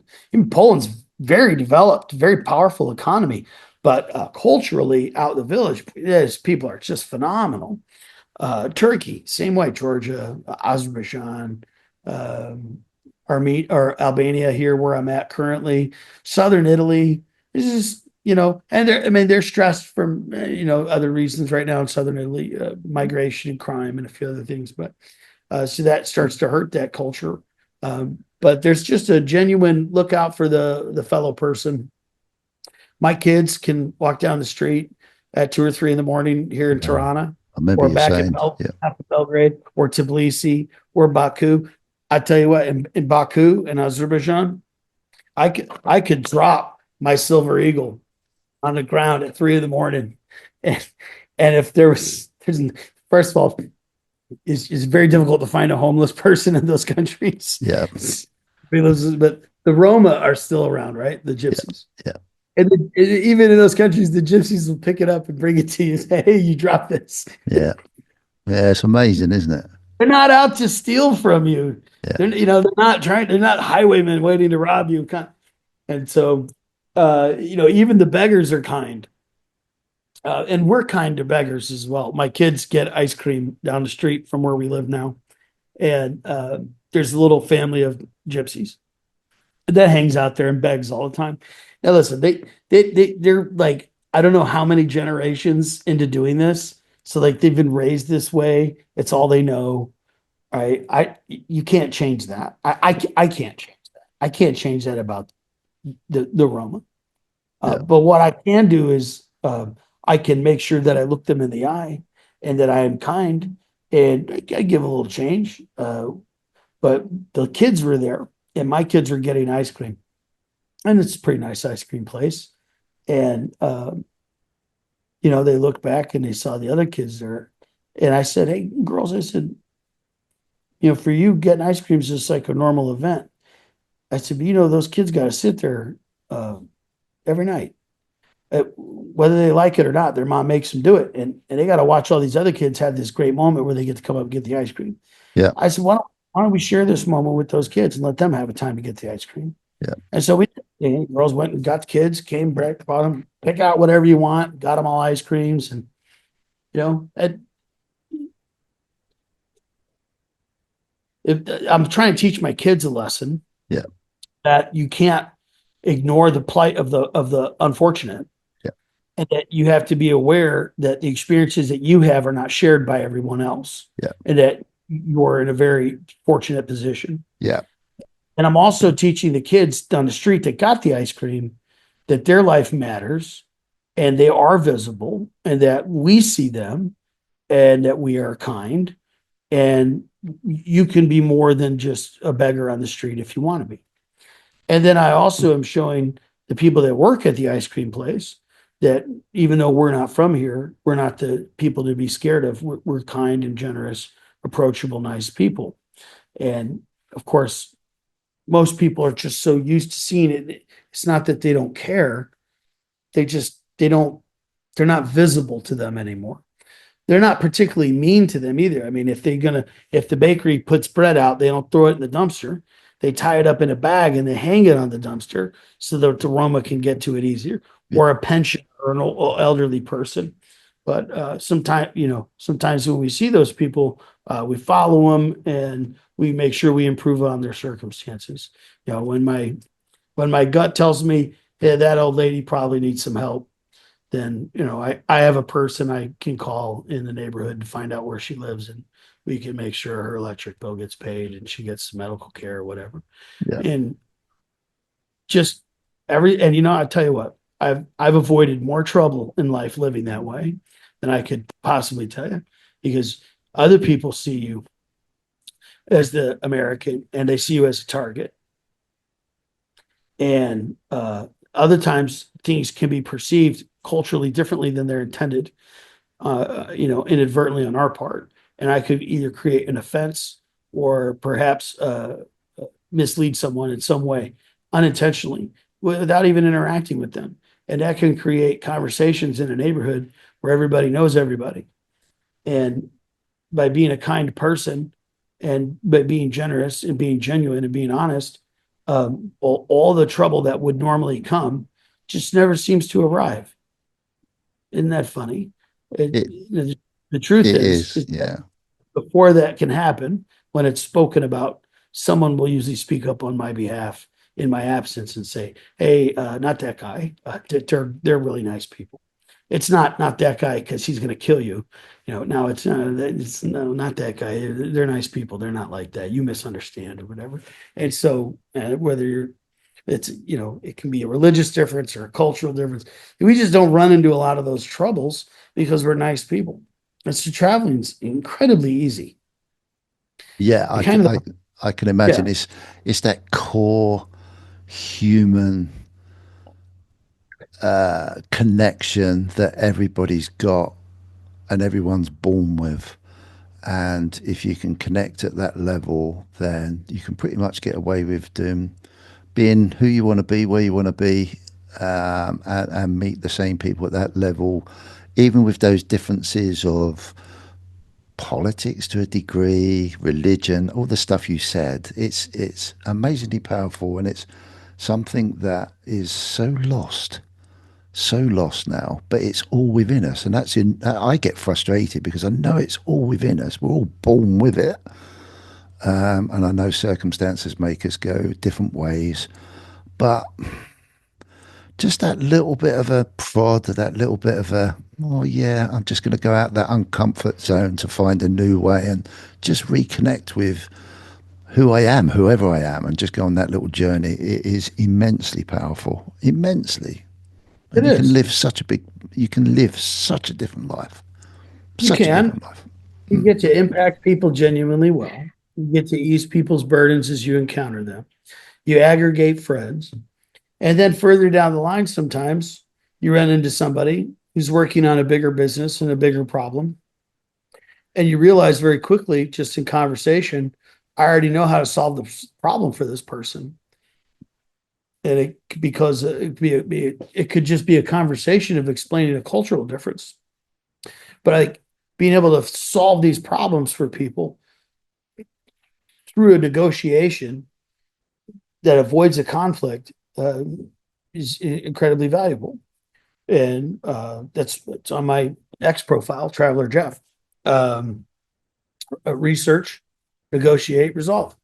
Yeah, That's it. I'm just reading it. I've got it up Yeah, next to me. Yeah, let's just find out. Let's just look. Let's just figure it out. Let's just go. Like, well, I've never been to Tashkent or Samarkand, and I hear you can't do this there or whatever. Like you have to drive a white car in Turkmenistan. Okay, well, have you been to Turkmenistan? All right, well, let's go. Let's figure it out. Maybe there's a reason why. The point is, like, you can't say, well, we can't do business here because of X. That's not always I mean, sometimes there's hard stops. That's just life. But sometimes there's easy workarounds that just require a minor adjustment. And that's more efficient than trying to reinvent the wheel constantly. And so, whether it's a sales, whether it's a development, whether it's a negotiation, being able to sit down at a table with a person, look them in the eye, make a friend, connect on a human level, and then figure out the problem, everybody wins. And a fair and equitable deal is a great deal. It's a solid deal. Everybody walks away from the table smiling, and that's a good deal. And those deals will probably close and go all the way. And I just want to make good deals. Yeah. Yeah, and I Sounds don't care if we're negotiating, for wine prices for a cooperative at Kutaisi, or how to. I was talking to a guy here about exporting olive oil in the U.S. Needed some help, and then there's other talk about pre-construction real estate in some other places, and there's always a solution until there's not, and when there's not, we'll know why, and then that's a learning lesson too. But always learning. We're going to go places, we're going to meet people, we're going to learn something new, and we'll research it, we'll negotiate the trouble, and we'll resolve it, and then we'll move on. I'll ask an honest question here. Well, all honest questions, but a question that comes to mind. From your point of view, how far do you think that places like Europe, the UK, or not Europe as a whole, like the well westernized European countries, the US, how far have we disconnected ourselves from this normal human way of doing stuff? From your Hmm. observations. Yeah, I mean, in some regards, not at all, Okay. because all behavior is incentivized, right? And so there's still the ability for humans to talk and communicate, but it's just, I think it's based on narrower interests that are more fragmented and specialized. So I'll give you an example. Everyone in an agrarian society is going to go to the vegetable stand and get vegetables, and then they're all going to work their job, and they're all going to go back to their home with which is a multi-generational home, by the way, in a neighborhood where they literally know everybody, right? And so a lot of their common shared experiences still bind them together. But in a more developed modern Western world, again, I can't speak to China, it's a mystery to me. But in a more developed Western society, everyone's very specialized. Give you, I'm really into, I'm not, but like someone that's really into video gaming is only going to talk to people online into video gaming, is only going to go places where people are into video gaming, and so their whole life's going to be very specialized. And so their ability to relate to anyone outside of video gaming becomes diminished to a degree as a result.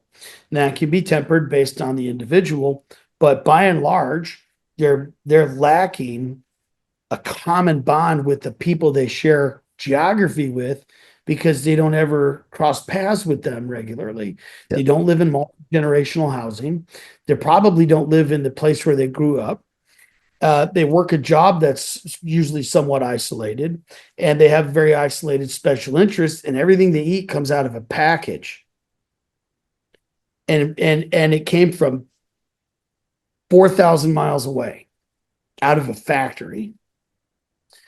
And that life to me is a dystopian hellscape. And that person is in a prison. And even though they have the illusion of wealth or value or comfort or ease, they really are completely disabled humanly from connecting with other people and connecting with their food and clean water and clean air, and by extension their creator. And so the more you industrialize and specialize a society, the more those abilities are disabled. They're still there, they're in your DNA. You know, everyone understands that they have to eat, but they don't understand necessarily where their food comes from. Everyone needs to breathe air, but they don't understand how to keep the air clean, or and you see this breakdown in different places in different ways based on every unique situation. With what's different in Hungary is not the same in Chicago or Istanbul or Ankara, right? Or Tirana, where I'm at. Everybody here knows how to where their food comes from. They all come from the village. This town 10 years ago, or what was it, 15 years ago, had two or 300,000 people. That's a million. And all the buildings are, becoming new. I mean, the mosque is new, I mean, everything's new, but they're still connected. They still go home for holidays. They still drink wine from the family farm. They still get their vegetables from either one specific seller, or when the oranges are in season, grandma calls and you come home and you pick oranges. And there's a guy that's here that's in accounting. That's what, I got to go home and shear sheep. That's just, it's just it's like, where you don't have that connection in the West. So you may be more advanced in understanding certain things, but it's come at a cost of your personal human abilities. And so I can't fix that. I don't know how to fix it. I think to a large degree, it won't get fixed. I think it'll just get worse. And that's unfortunate. But yes, I think depending on where you're at, again, I use an agrarian lifestyle as my rule of thumb for quality of life. And the less agrarian your society becomes, the less human kindness you will experience. Powerful stuff, dude, when you really, really, really, really start to think about it. And I think possibly our only way out is for hopefully people like myself, a father, will pass those simple philosophies on to their offspring. And hopefully that offspring will then pass those philosophies on to, and it's deep and rich within that little community that we call family. And it's very interesting actually, because my oldest boy is 28, and the nice thing, we have a tendency to tar the brush of certain age groups, don't we? Sometimes it's like, oh, the kids nowadays, they don't know this, they don't know that. But it's quite interesting when we have a conversation, because we're very tight. And he says, like, well, his generation still recognise that there's a problem and there's an issue, and they're not disaware of it, unaware of it at all, and they're not 100% happy with the way things are going. So I'm really, really, really hoping that there's enough of that generation to pass on to that next generation, to just, well, just have that philosophy inside of them to say, no, we want to just try and create change. And that may be our way out in this Western world of ours. If not, if that gets broken down, then I won't swear, because neither of us are sworn. We've been very good. Then yeah, we're pretty much in the hands of some people that I've never met in all my life, Um, unless we up and move, of course. so, I'm a Christian, Mhm. and so I have a different view of how things end. So I'm not optimistic. Um, I'm in the short term, I'm not optimistic. In the extreme long term, I'm extraordinarily optimistic. Um, so I'm with you. I the hear that. that belief is called eschatology, or the frame of reference is the study of the end, how things end, eschatology. My eschatology believes it's going to get worse and worse and worse, and we'll all live in our CBDC produced dystopian hellscape prisons, and it'll get so bad, God will have to come back and destroy it all, and judge everybody, or some variation of that. Um, in the short term, though, I do see a lot of reasons to be optimistic. I do think right now that globally speaking, the global West is experiencing a shift against democracy and moving towards nationalism. And we'll see more of that, not less. And where the lines end up getting drawn and how every situation resolves will vary based on the circumstances of the individual country or geography. But lines on the maps are going to continue to be redrawn. And then out in the east, I see a kind of a renaissance period right now in Asia, where everything's new, exciting, works, industrializes. The next iteration of industrialization is being achieved through innovation in the east, not in the west.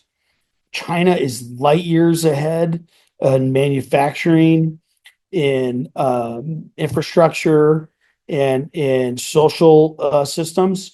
You can comment on the on you can make your own opinion and comment on the morality or the likability of the systems that they implement, but I don't endorse or criticize those.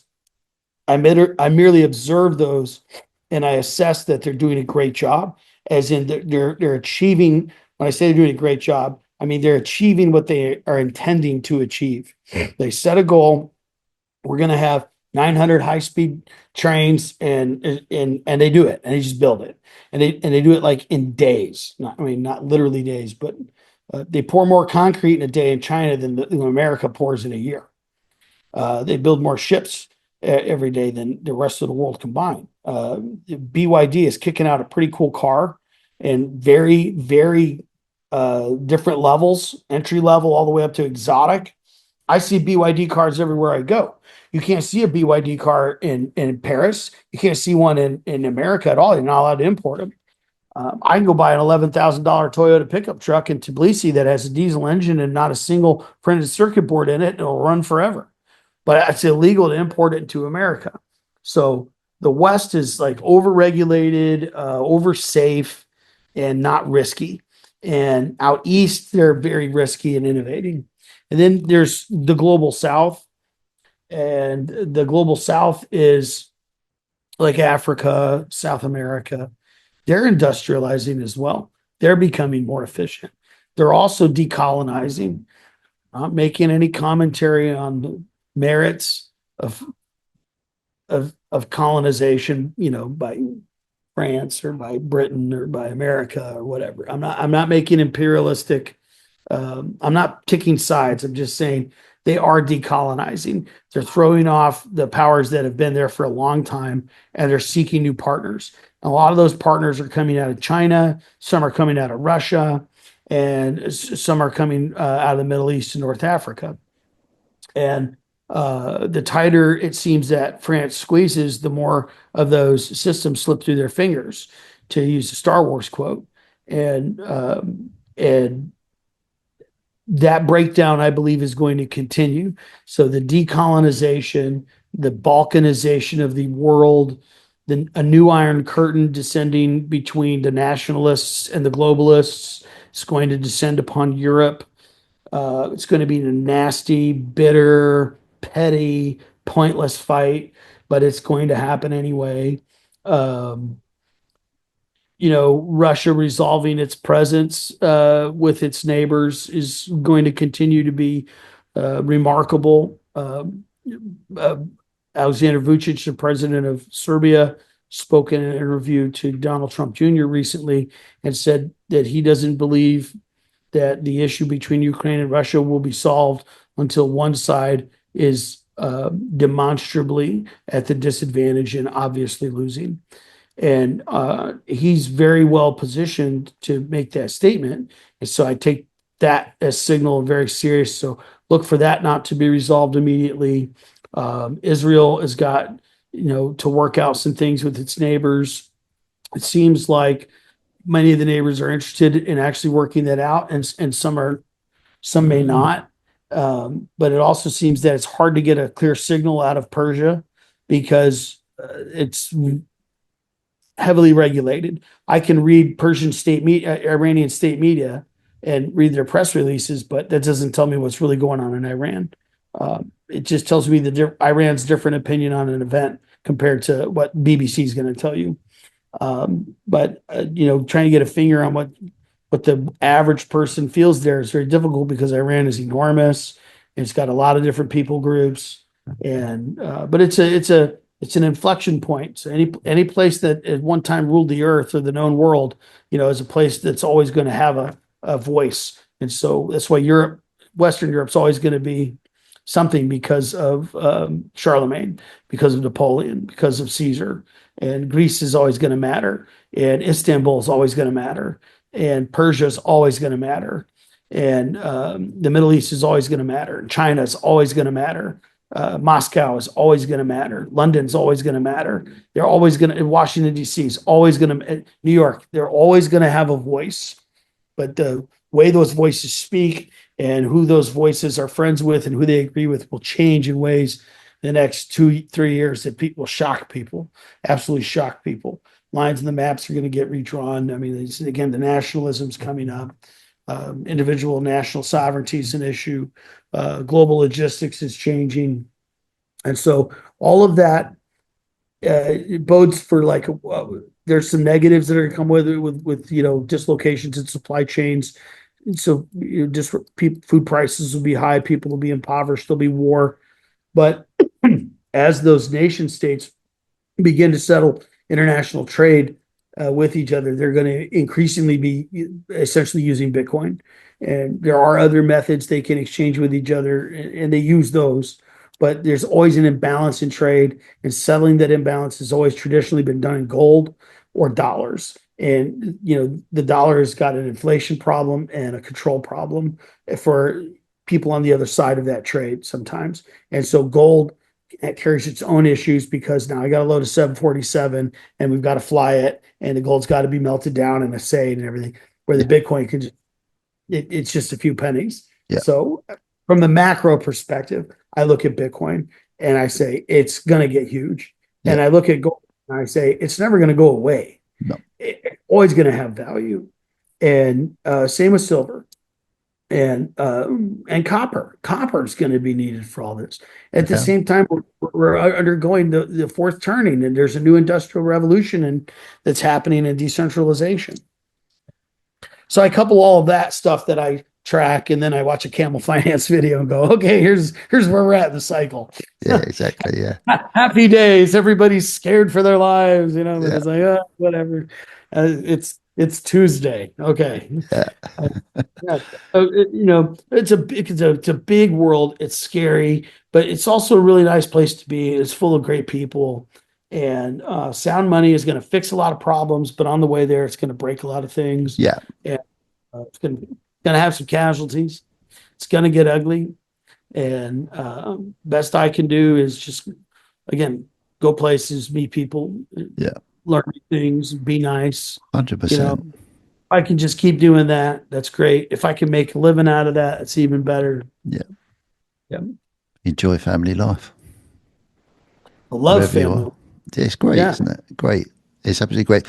While you was talking away, I just wanted to, because we're nearly at 2 hours. I cannot believe 2 hours has gone. It's ridiculous. Absolutely ridiculous. I was going to ask you, when you was explaining that vision of change globally, from your perspective, are you seeing that concept speeding up, or is it just ticking over? And or have you seen that change possibly happening quicker? The observation of that change happening quicker, or The observation is happening at a more regular pace okay. that's increasing in tempo, but that the fundamentals behind those changes have been happening. Those processes were Yeah, started a long time ago, yeah, but the visible nature of those changes now is at well, not at, it's approaching an inflection point. But currently, another signal. yeah, there are substantial protest movements that have occurred in the last few months in many nations, Romania, um, Turkey, Serbia, Georgia, to name a few. Um, and they all, there are people of political persuasions who claim credit or commonality where it isn't due for the underlying purposes for those manifestations. To what degree those are coordinated on a higher level um, by other interested parties, people can make assumptions about, and some things look awfully convenient. Um, um, but I would just advise people to be very cautious about ascribing truth to causation of events as they read the news, and just understand that even your news presenter has an agenda. Not individually. I'm sure your news presenter is a great person. Okay, fun guy to have a beer with, whatever. But he doesn't write his script, I think and the you're person rapidly becoming my foreign news agent.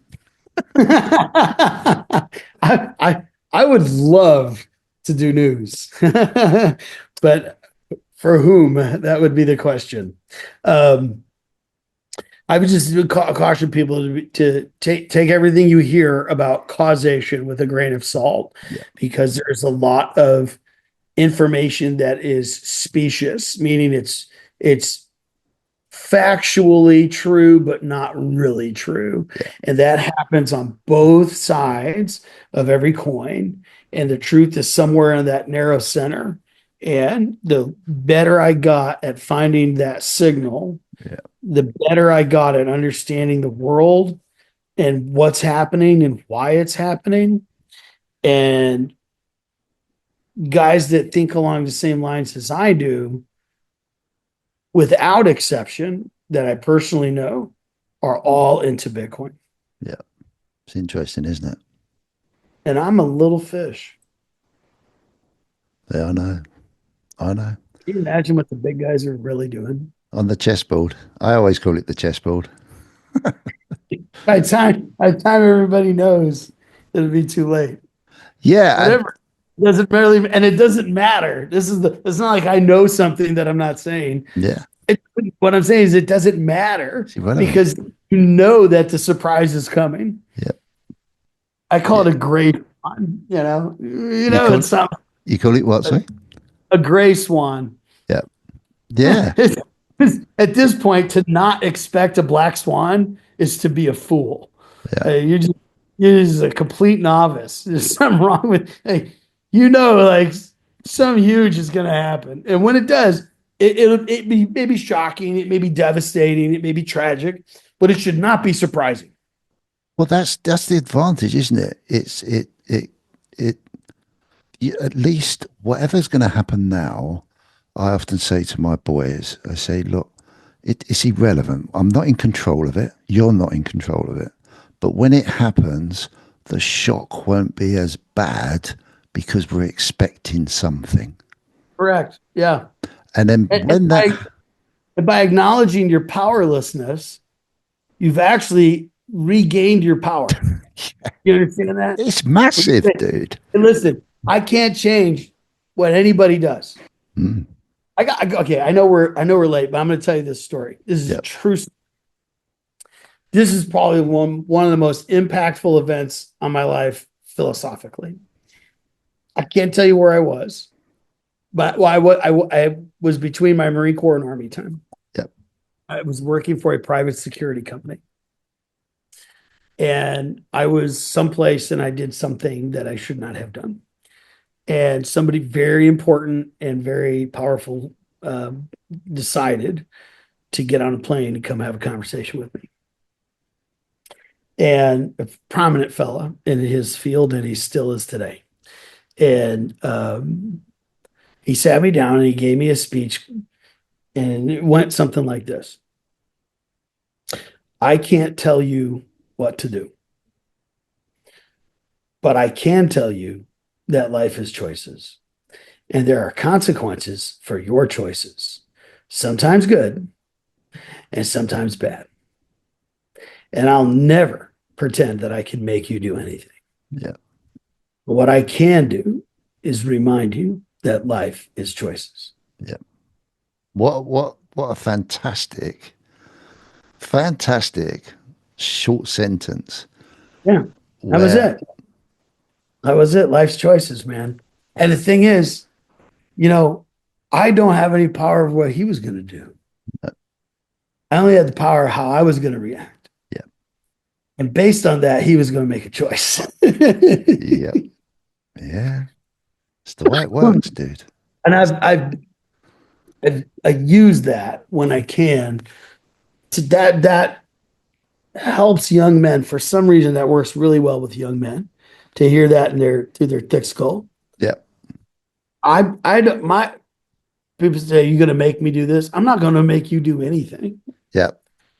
You have to apologize. The cat just went to I love pat. the cat. I It love went. the cat. He just went to grab your beard. It's Yeah. really Can funny. I get a kitty? Yeah. He's, Um, he's watching you now. Sorry. that's, meow kitty. That's what gets it through a young man's thick head. 'Cause it got it through mine. Yeah. And I do. I encounter people that sometimes ask me in difficult situations, you know, are you going to make me do this? Or are you going to make me do that? Kind of as a test. The answer is, I'm never going to make you do anything. I'm just going to tell you that life's choices. And I got a lot of tattoos, and I'm 50, and I've been all over the world, and I carried a gun for a living. And I'm not going to tell you what to do, but you make your own choice. But if you make a choice for me, I might make one for you. Yeah. And if you don't want me deciding things for you in a negative way, maybe you shouldn't decide them for me that way either. Yeah. But just be a mirror, you know, and when they act tough, like they're gonna, want to go rounds with you or relieve you of your excess possessions. I just, I'm not mad at a guy that's gonna rob me at an ATM. I'm not. I can't feel bad for him. I try to take that moment to connect with him. Say, if you ask me nicely, I'll withdraw my daily max right now and hand it to you. But if you tell me that I have to give it to you, It's a I'm gonna different put you. situation. Yeah, yeah. Yeah. It's a different I, situation. I, and I'd rather give you the cash and buy you dinner and Yeah. talk to you. Yeah. Yeah, I don't want to hurt you, dude, and I don't want to get hurt. No. And I don't know what drove you to where you're at right now, but God Almighty introduced you to the perfect person to try to rob because I'm going to buy you dinner and give you a bunch of cash. Yeah. I'm going to be your friend, and I'm going to try to find out why the hell your head's up your ass and pull it out of there Yeah. and try to improve the world that way. A younger me wouldn't have done that. No. But an older me, he's like, I just see a kid now. I used to Yeah. see like this big scary demon, and then I became a professional. Then I just saw the enemy. Yeah. Uh, Now I look and I just see a kid. I guess 'cause I'm a father. Yeah. I look and I see a baby. Yeah. I just look him in the eye. I'm not the one, man. Like I promise, I'm not the one. And you might win. You might. You're gonna know you're in a fight. Yeah. Absolutely. I love I'll it. tell you. Love I it. just, no one's bulletproof. Life is precious, man. Yeah. It is fragile. Yeah. And here today, gone to yesterday, I was 21, and today I'm 50. Yeah. And tomorrow I'll be 80. And every time I look in the mirror, I see nothing but that young man. But Yeah. when I try to get up in the morning, I know the old guy's there. And he just keeps taking on a more prominent role. You And you wait till you get to 60, dude. It's just even worse. no matter, see, it's always that way. It's always that way. It's like whatever age you are, it's like there's always like, wait till you hit this. Yeah. You Yeah. really hit the wall, and then it's like, oh, yeah, we're screwed. I don't care. I'm gonna age gracefully or not at all. I don't care either way. Absolutely. It's the way forward. I just I it's love my gray hairs. I love my solar panel. Like I'm not wearing a hairpiece or dyeing my beard. And yeah. come on, I earned Yeah. every one of these. I'll be I fine. I said to my son the other day, I said, I can't believe I'm 60, boy. And he went, oh, Dad, you're only young at heart. I said, no, mate, I'm 60. I really am 60. I'm 60. Trust me, I am 60. But he said, yeah, but you're only young at heart. I said, no, mate, I am 60. I can't not say I'm 60. I am 60. But I said to him, I said, do you know what, dude? I'm blessed to be able to still do the things that some people can't. But I said, this next 10 years, I'm going to have a ball. Yeah. I'm gonna have Why a real not? ball. And I don't mean, and he knows I don't mean this. I don't mean like I'll be really extravagant, but I'm actually going to be free. I'm going to live a decade of freeness up here. I tell you what, if when I have my next birthday, why don't you fly out and come see me wherever I'm at? I'll I'd love probably to. be in Georgia I'd somewhere, love to. I'd love to, dude. drunk in a Absolutely love cave in the to. Caucasus Mountains with a bunch of monks. I should bring a 21-year old bottle of whiskey with me. I'm gonna crack it. Could have a good shindig. I was supposed to have one this year and I had to cancel it, but I am planning on having a birthday party. And some old friends of mine may come out and see me, one or two guys, and I would like to just invite everybody that would be willing to come Yeah, where it just costs you the plane ticket, and that's all. yeah.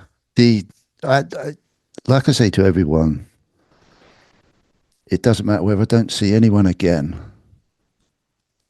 The time that I share with them in the moment is Yeah. an absolute privilege, and that's how I live my life now.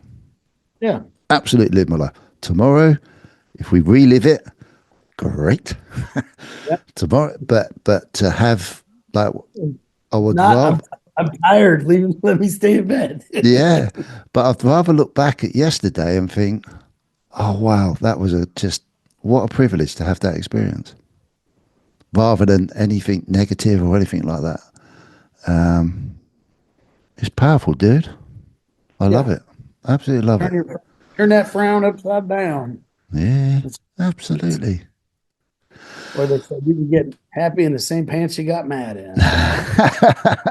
I hope, Jeff, that this will become a regular occurrence. I hope so. Yeah.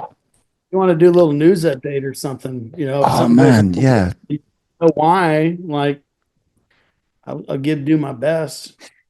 yeah. It's just nice. It's nice to know. Um, I think it's just so important to just be in touch with reality. And I know we live in a world where my philosophy on a lot of things is trust no one, verify everything. And my wife says, "Oh, you trust people too much." And I said, "Well, we need to trust people. We've got to trust people. If we don't trust people, then we're not we're not going to live a proper full life. We have to trust some people, and until they let us down." For whatever purpose we feel that they've let us down, then we continue to trust people. And then that way we find the real people that need to be in our lives, and that can only fulfill them. And I know a lot of people will probably listen to that and go, "Oh, look at that old sod talking about a load of old rubbish." But it, the people that are thinking it, it comes to you too. You gotta find the value in the valuable people to surround yourself with. 100%. We have a whole saying, 4 quarters is better than 100 pennies. Oh, definitely. And so that's it. And when someone shows you who they are, first of all, you believe them Yeah. and don't ever forget it. Yeah. I can forgive you, but I'm not going to forget you. Yep. A hundred Yeah. percent. Yeah, 100%. Dude, Jeff, thank you very much for sharing your time. Please thank your wife for allowing this time to happen. We're gonna go out, we're gonna go out to dinner. Oh, well, what's the time there, dude? 10 o'clock PM. Right, 10. Oh, so there's Or only an just hour. yeah, it's only an Oh, hour. I wow. think yeah, right now it was 2 in Serbia. Right. Where you want to go? She's gonna find some place to eat. We're gonna go eat something, shawarma or something. Very nice. Well, enjoy the evening, dude. Enjoy the evening. And thank you so much for this. Uh, Um, I'll, Follow me on Twitter, Traveler Jeff. yes. Yeah. I've got you on there. I think you haven't changed Yeah. anything. You're not on anywhere else, are you? No, no, that's it. Well, no, I do have a YouTube channel. Same, look for Traveler Jeff. I Yeah. uploaded one pretty good video about what I was trying to do in Serbia and why I had to leave. Mhm. And I don't know what I'm going to do with that channel, but I'm going to do something. Yeah, definitely. I Yeah. love it. Is that the one with a picture of you next to a boat? Are you Is next there to a boat? Is it a boat? what is that? Oh, that's a picture. is it the dark sunset one in Istanbul? Or is there a big something silver and shiny behind me? The one with the my Twitter profile, the big statue behind me is the That's mother it. of Georgia. Yeah. Yeah. That's the mother of Georgia statue in Tbilisi up on Matsuminda Hill. And on your YouTube channel? And the YouTube channel should be the same name. Oh, what's behind me there? That's in the Black Sea coast, Batumi. Yeah, I knew it was next to water. I'm just standing on the railing of a huge deck of a nice restaurant. That's That's all. it. Yeah. I knew it's near water. I definitely Yeah, knew it it was is. near That's the water. Black Sea. Oh, the sunsets in Batumi are phenomenal. It. Wow. You ever seen the green flash? You know, when the sea's so calm, Yeah. as the sun sets, you see the green flash. You No, can I see haven't. the yeah. That's what happens over the ocean when it's really calm Okay. and really clear. As that sun sets, you get a little flash of green as the sunlight pierces the water. Oh, It's right. Okay. just a fraction of a second, a green flash. Usually only sailors see it, but you can. I saw it in the Indian Ocean in the 90s when I was on a Navy boat in the doldrums, but we saw one in Batumi. Yep. That was cool, standing on the shore. Brilliant. Uh, uh, Thank you. Well, you're Whenever definitely, we do this, I'll go someplace cool and we'll have a great background. yeah, absolutely, dude. Absolutely. Well, I'll put all that in the show notes anyway. And hopefully you'll pop into to whenever we do a live. You're always welcome, dude. Yeah, I I feel, busy yeah, it's a real sometimes. privilege to have you around. Yeah, Real privilege, and you're definitely entertaining the cat. I He's love cats. obsessed with your beard. He's just looking up at your beard all the time. What's his name? Barley, Harley. Barley, Oh, yeah. Bless him. gifted God for making bread. Yeah, absolutely. It's For just another, like and whenever for you move putting your around head, whenever you move your head, it's just like this. hey, dude. Yeah. I miss having my cats around. Brilliant. It's brilliant. Right, dude. Well, I'm going to go, let you go. Thank you both very much for your time. That was priceless. As always, I could listen to that information forever, always. So thank you very much indeed, dude. Anytime. Yeah. You See take ya. good care of yourself. Thank you.